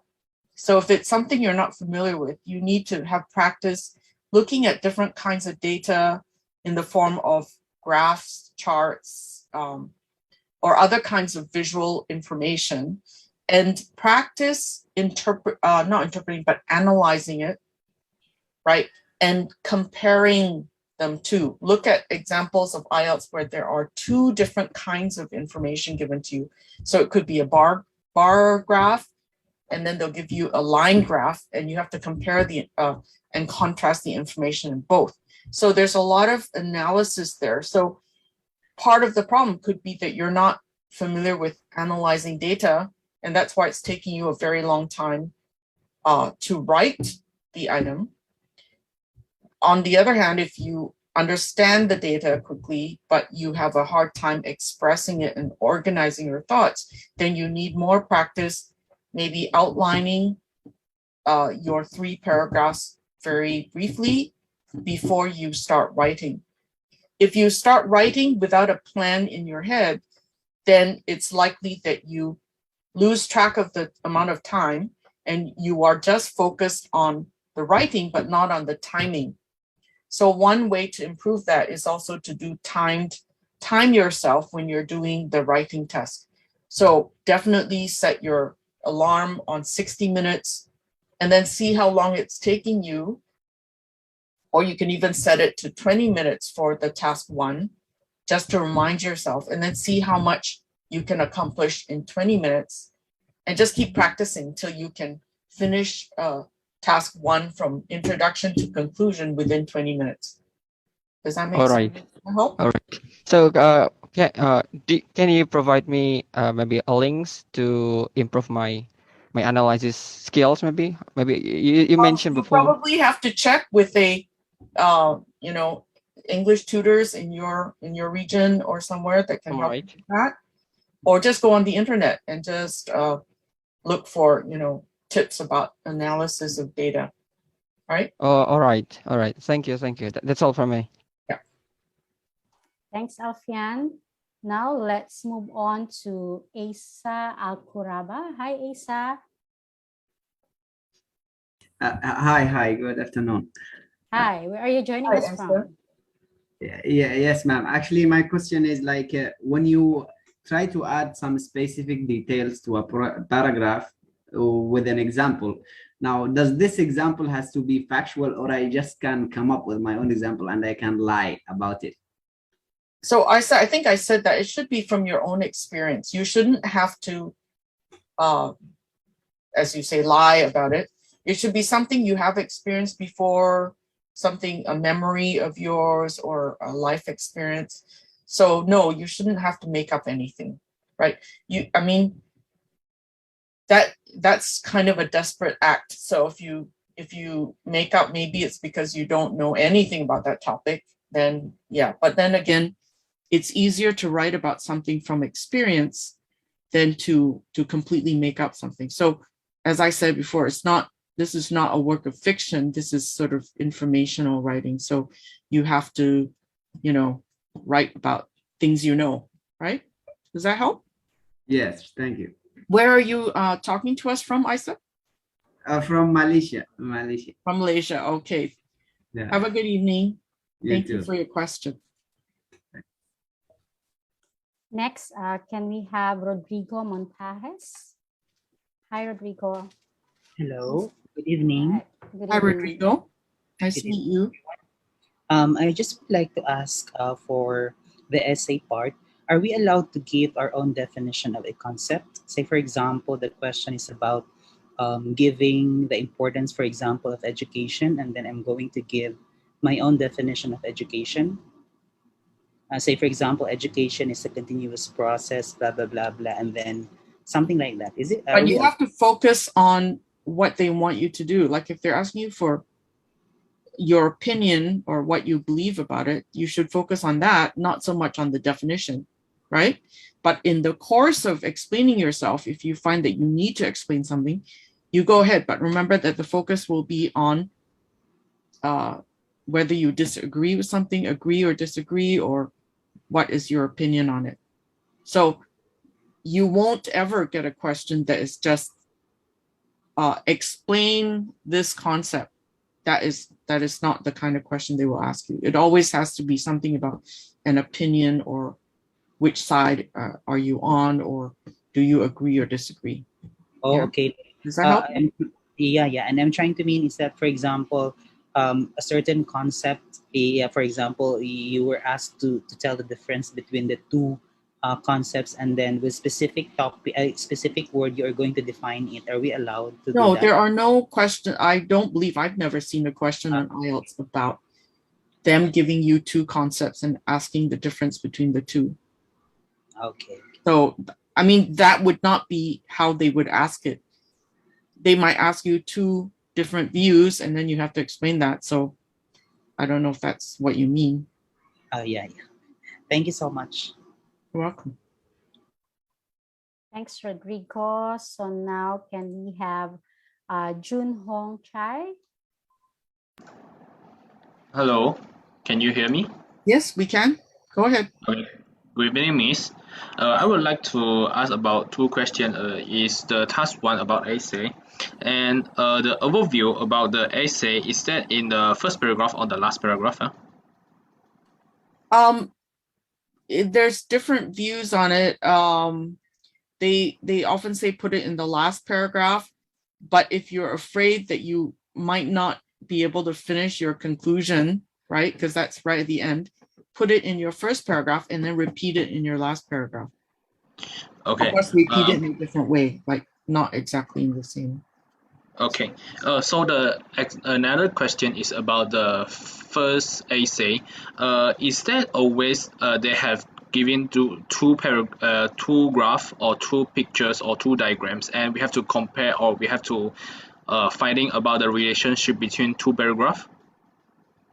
No, so if it's a graph or chart, they often give you at least two pieces of information. Sometimes they even give you three. Like so a pie chart, a bar graph, and a line graph, and you have to compare the information from all three. But sometimes if they give you a process, like how are glass bottles recycled, then it would be just step by step how diagram showing like how it is recycled, right?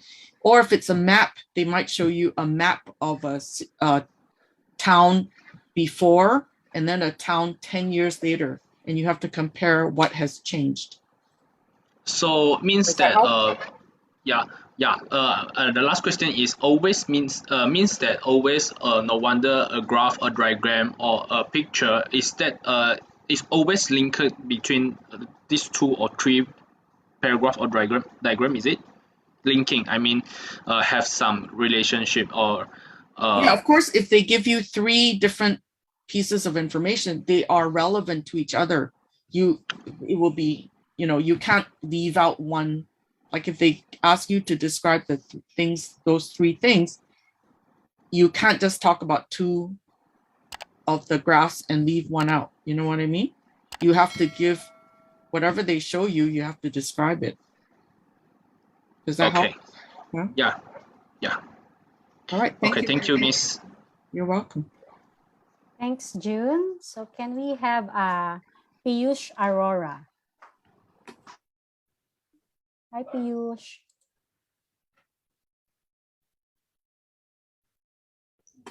Hello. Hello. Yes. What's your Yes. question, Piyush? Yeah. Yes, my question is regarding agree and disagree type of essay.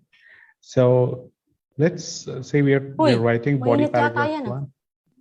So Sorry, in body paragraph 1, can we write 2 main ideas in one body paragraph, or we just need to stick with one idea and explain that and give an example of that? So what is a better way to do that?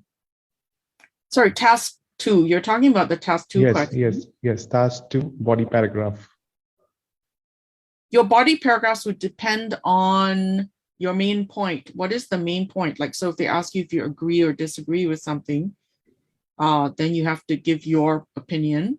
And then from that opinion, you develop the points like why. So, so you might spend one paragraph talking about what other people think, and then one paragraph about what you think. Something like that, and then you have to give examples. Yeah. So like how many reasons can I write in one paragraph? That is my question. That really depends on the topic. I can't give you a formula or a number because that is not the way to answer the question. You have to understand the question and then formulate the points according to the requirements and what the topic is. So it's very hard to give you a number because it's subject related, it's topic related.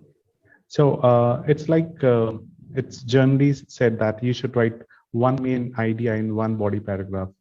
So that is more in all writing in English. One paragraph should have a main point and then points and supporting points to develop that point. So point, evidence, example, whatever. So do you know what I mean? So you have a main topic sentence for that paragraph and then supporting details. Okay. And just for example, like topic is home cooked food is better or the restaurant food is better. So to what extent do you agree? So let's say if I'm talking about home cooked food is better. So in that type of essay, how many ideas can I write in one body paragraph? I mean, you can't afford to write too many reasons, right? So if you say, if your opinion is that, oh, home cooked food is better because, and then you give your reasons, you probably have only time to write about 3 reasons, right? Develop 3 reasons, and then the other point of view would have, 3 reasons. So okay, 3 is a good number in most situations, like if you want points to think about. Okay, because if you have like 10 points that you want to make, that's way too many, right? You can't exactly explain all 10 of them.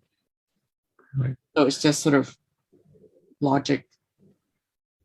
What's logical? Does that help? Right. Yes, thank you. Yeah, you're welcome. Thanks, Piyush. So next one is Songhon Pukert.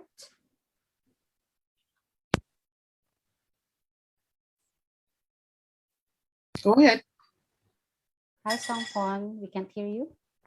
Do you hear us? Yes, Yes. I can hear you. All right. I am going to take the IELTS exam this Saturday, and I'm afraid that my vocabulary is quite limited, and will using many synonyms affect our score, because some vocabularies that I just have known, I don't really know the exact meaning or the deep meaning compared to something that is quite familiar. Thank you. Sorry, you're asking if you should use synonyms? I mean, we're using as many as synonym affects our score. Well, you should use synonyms or similar phrases so that you avoid repetition of a word.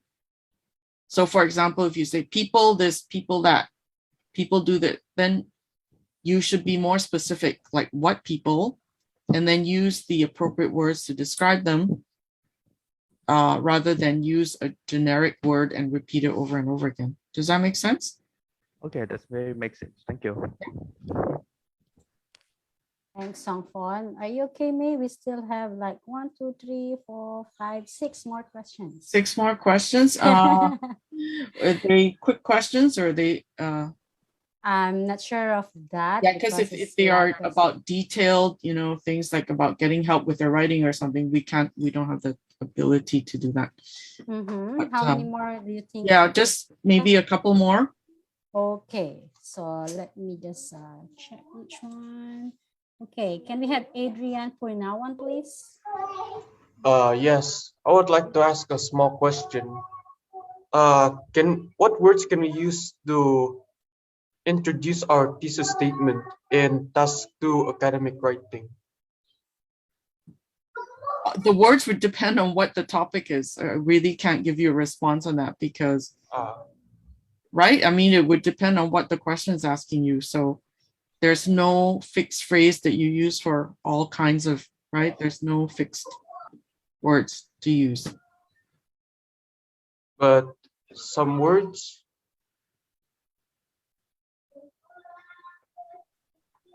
like some examples you can use.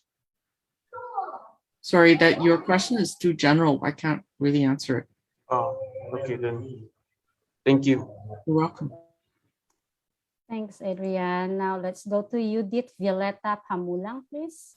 Hi, Judith. Okay, thank you. I want to ask about the question before about the idiom, because you have answered that some type of idiom is not allowed in academic writing, like break a leg.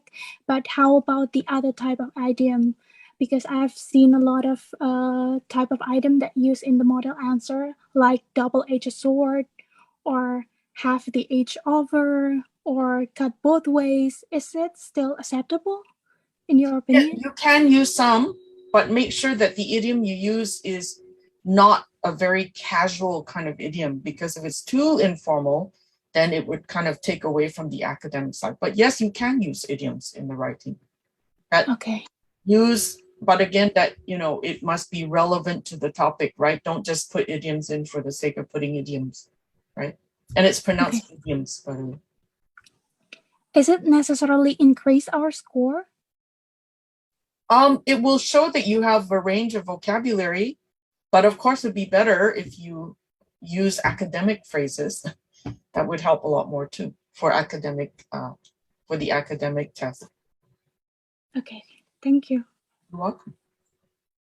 Thank you, Judith. And I think this will be the last one. Mike Chen. Hi, Mike Chen. Hello. Go Can you ahead. hear me? Yes. I just want to ask one question. And about I'm so comfortable in writing all caps lock. Is this allowed? It is allowed in writing to write all caps lock letter. Well, I think that's caps lock. Big letter word. So you're talking about all caps? Yeah, all caps. It's allowed to write in all caps. I believe so, but why would you? Yeah, most people who write English don't write in all caps. Because if you don't, yeah, I don't know about that, but it's just very weird to write a whole essay in all caps. Because you have to show like capitalization and knowledge of that. Okay, thank you. All right, I think we'll end here. Yes. So yes, that's all for tonight. I'm sorry, guys, because of our time constraint. For those unanswered questions, I just dropped an email address in the chat box, so you may send it to that email address. And then for those who will be taking computer delivered IELTS test very soon, if you can stay with us, please stay for maybe, I think, around 5 to 6 minutes just to watch for our computer delivered video tutorials. And for those who are still undecided, you may stay so as you wish to. And any final words from you, Mei? No, that's good. Thank you so much for joining us this evening. And I hope you got something useful out of this, and all the best of luck in your test whenever you have to do it, right? So all the best, take care and stay safe. Yeah, thank you, everyone. Thank you, Mei. Thank you, Rudy from Indonesia. Thank you, Tiha from Myanmar. And I think the rest are not here anymore. And give me just a minute. I will play the computer delivered video tutorial now. Okay, so Lilette, I will take my leave now. That's sure. Yeah.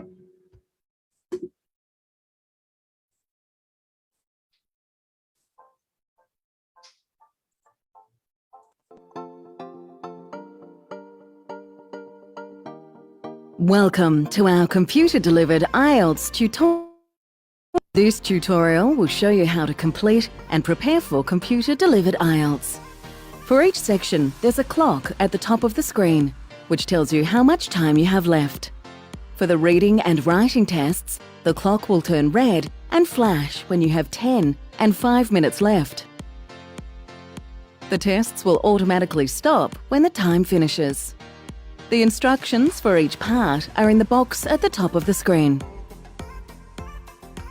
You can use the navigation bar at the bottom of the screen to move from one question to the next. Click on the number to go to that question. You can also click on the forward arrow to go to the next question, or the back arrow to go to the previous question. When you have answered the question, a line will appear under that question in the navigation bar. You can click on Review if you want to look at the question again later. The question number will be shown as a circle. You can review and change your answers at any time until the end of the test. Click on the yellow arrow if you want to make the navigation bar smaller. You can use the scroll bar to see all the questions. In each of the tests, you can change the screen settings. To do this, click on the Settings tab at the top of the screen. You can change the size and color of the text.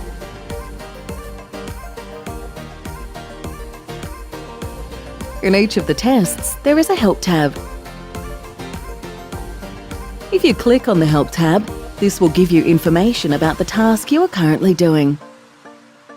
If you click on Test Help, you will see information about how the test works.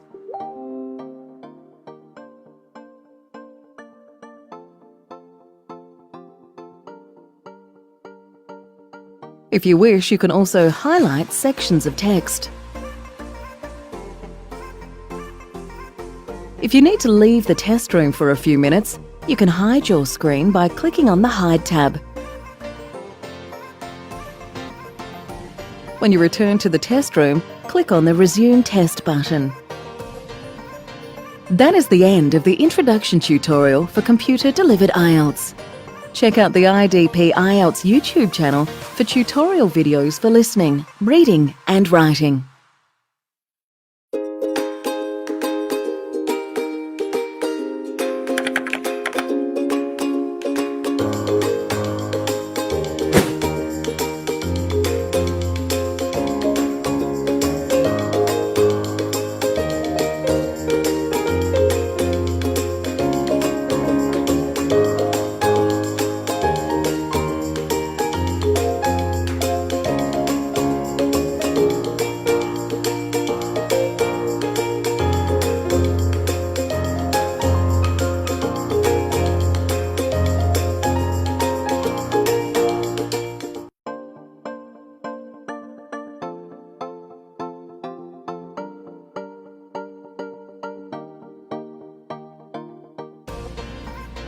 For the listening test, you can change the volume by using the volume bar in the top right at any time during the test. For each part of the listening test, you will hear the recording once only. Some parts of the test have more than one type of question. Each type of question has its own instructions. In the listening test, listen carefully for the part number and question numbers to make sure you are looking at the right screen. For some questions, you need to write your answer in the gap. For some questions, you need to choose which diagram label, A, B, C, etc., is correct for which item listed in the table. For each question, click on the correct space in the table. For some questions, you need to click on an answer and move it into the gap. If you want to change an answer, move another answer into the gap. If you want to leave the question unanswered, move the question back. And for some questions, you need to move an answer into a gap on a diagram. At the end of the listening test, you'll have 2 minutes to check all of your answers. The tests will automatically stop when the time finishes.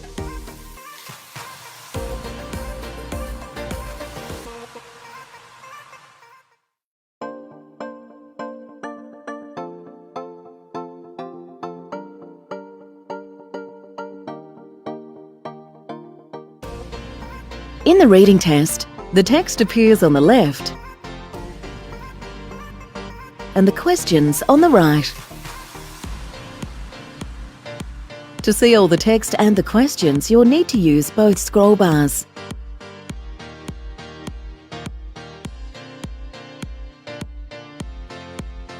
For some questions, you need to choose an answer. If you want to change your answer, click on a new answer. If you want to leave a question unanswered, click on the answer again. To look at the next question, just click on the question itself. For some questions, you need to choose more than one answer.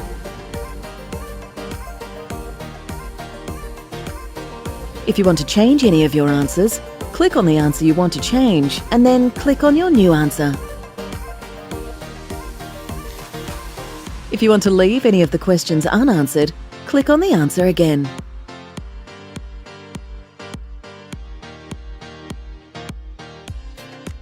For some questions in the reading test, you need to choose which paragraph or section contains the information listed in the table. Remember to scroll to read all the text. For each question, click on the correct space in the table. If you want to change an answer, click on your new answer. If you want to leave the question unanswered, click on the answer again. For some questions in the reading test, you need to click on a heading for a paragraph or section and move it into the gap. If you want to change your answer, move another heading into the gap. If you want to leave the question unanswered, move the heading back.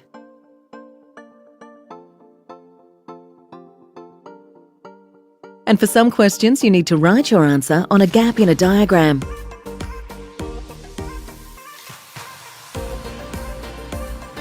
If you wish, you can also highlight sections of text. To do this, left-click and drag your cursor over the section of text or question you wish to highlight. Then right-click and select the highlight option. To remove highlighting from the text, right-click on the highlighted area and select Clear.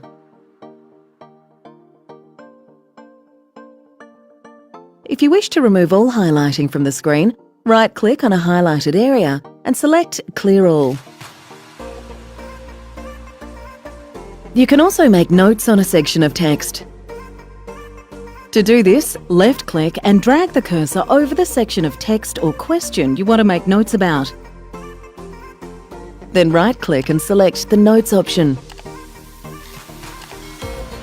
Your chosen section of text will be highlighted and a yellow notepad will appear. You can write your notes on this. Click on the cross in the notepad to hide your notes. To see your notes again, click on the highlighted section of text. If you want to see which areas of highlighted text have notes, move the cursor slowly over each area of highlighted text. If a small orange box appears, it means that the highlighted text contains notes. To remove notes from text or questions, right-click on the highlighted area and select Clear.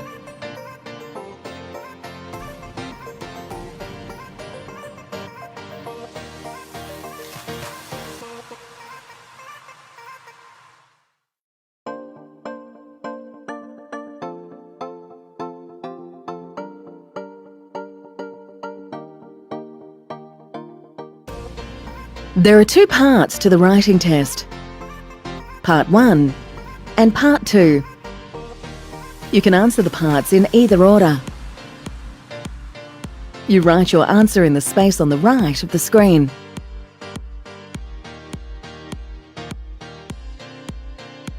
Your answers are saved automatically. You do not need to press Enter on your keyboard. For the reading and writing tests, the clock will turn red and flash when you have 10 and 5 minutes left.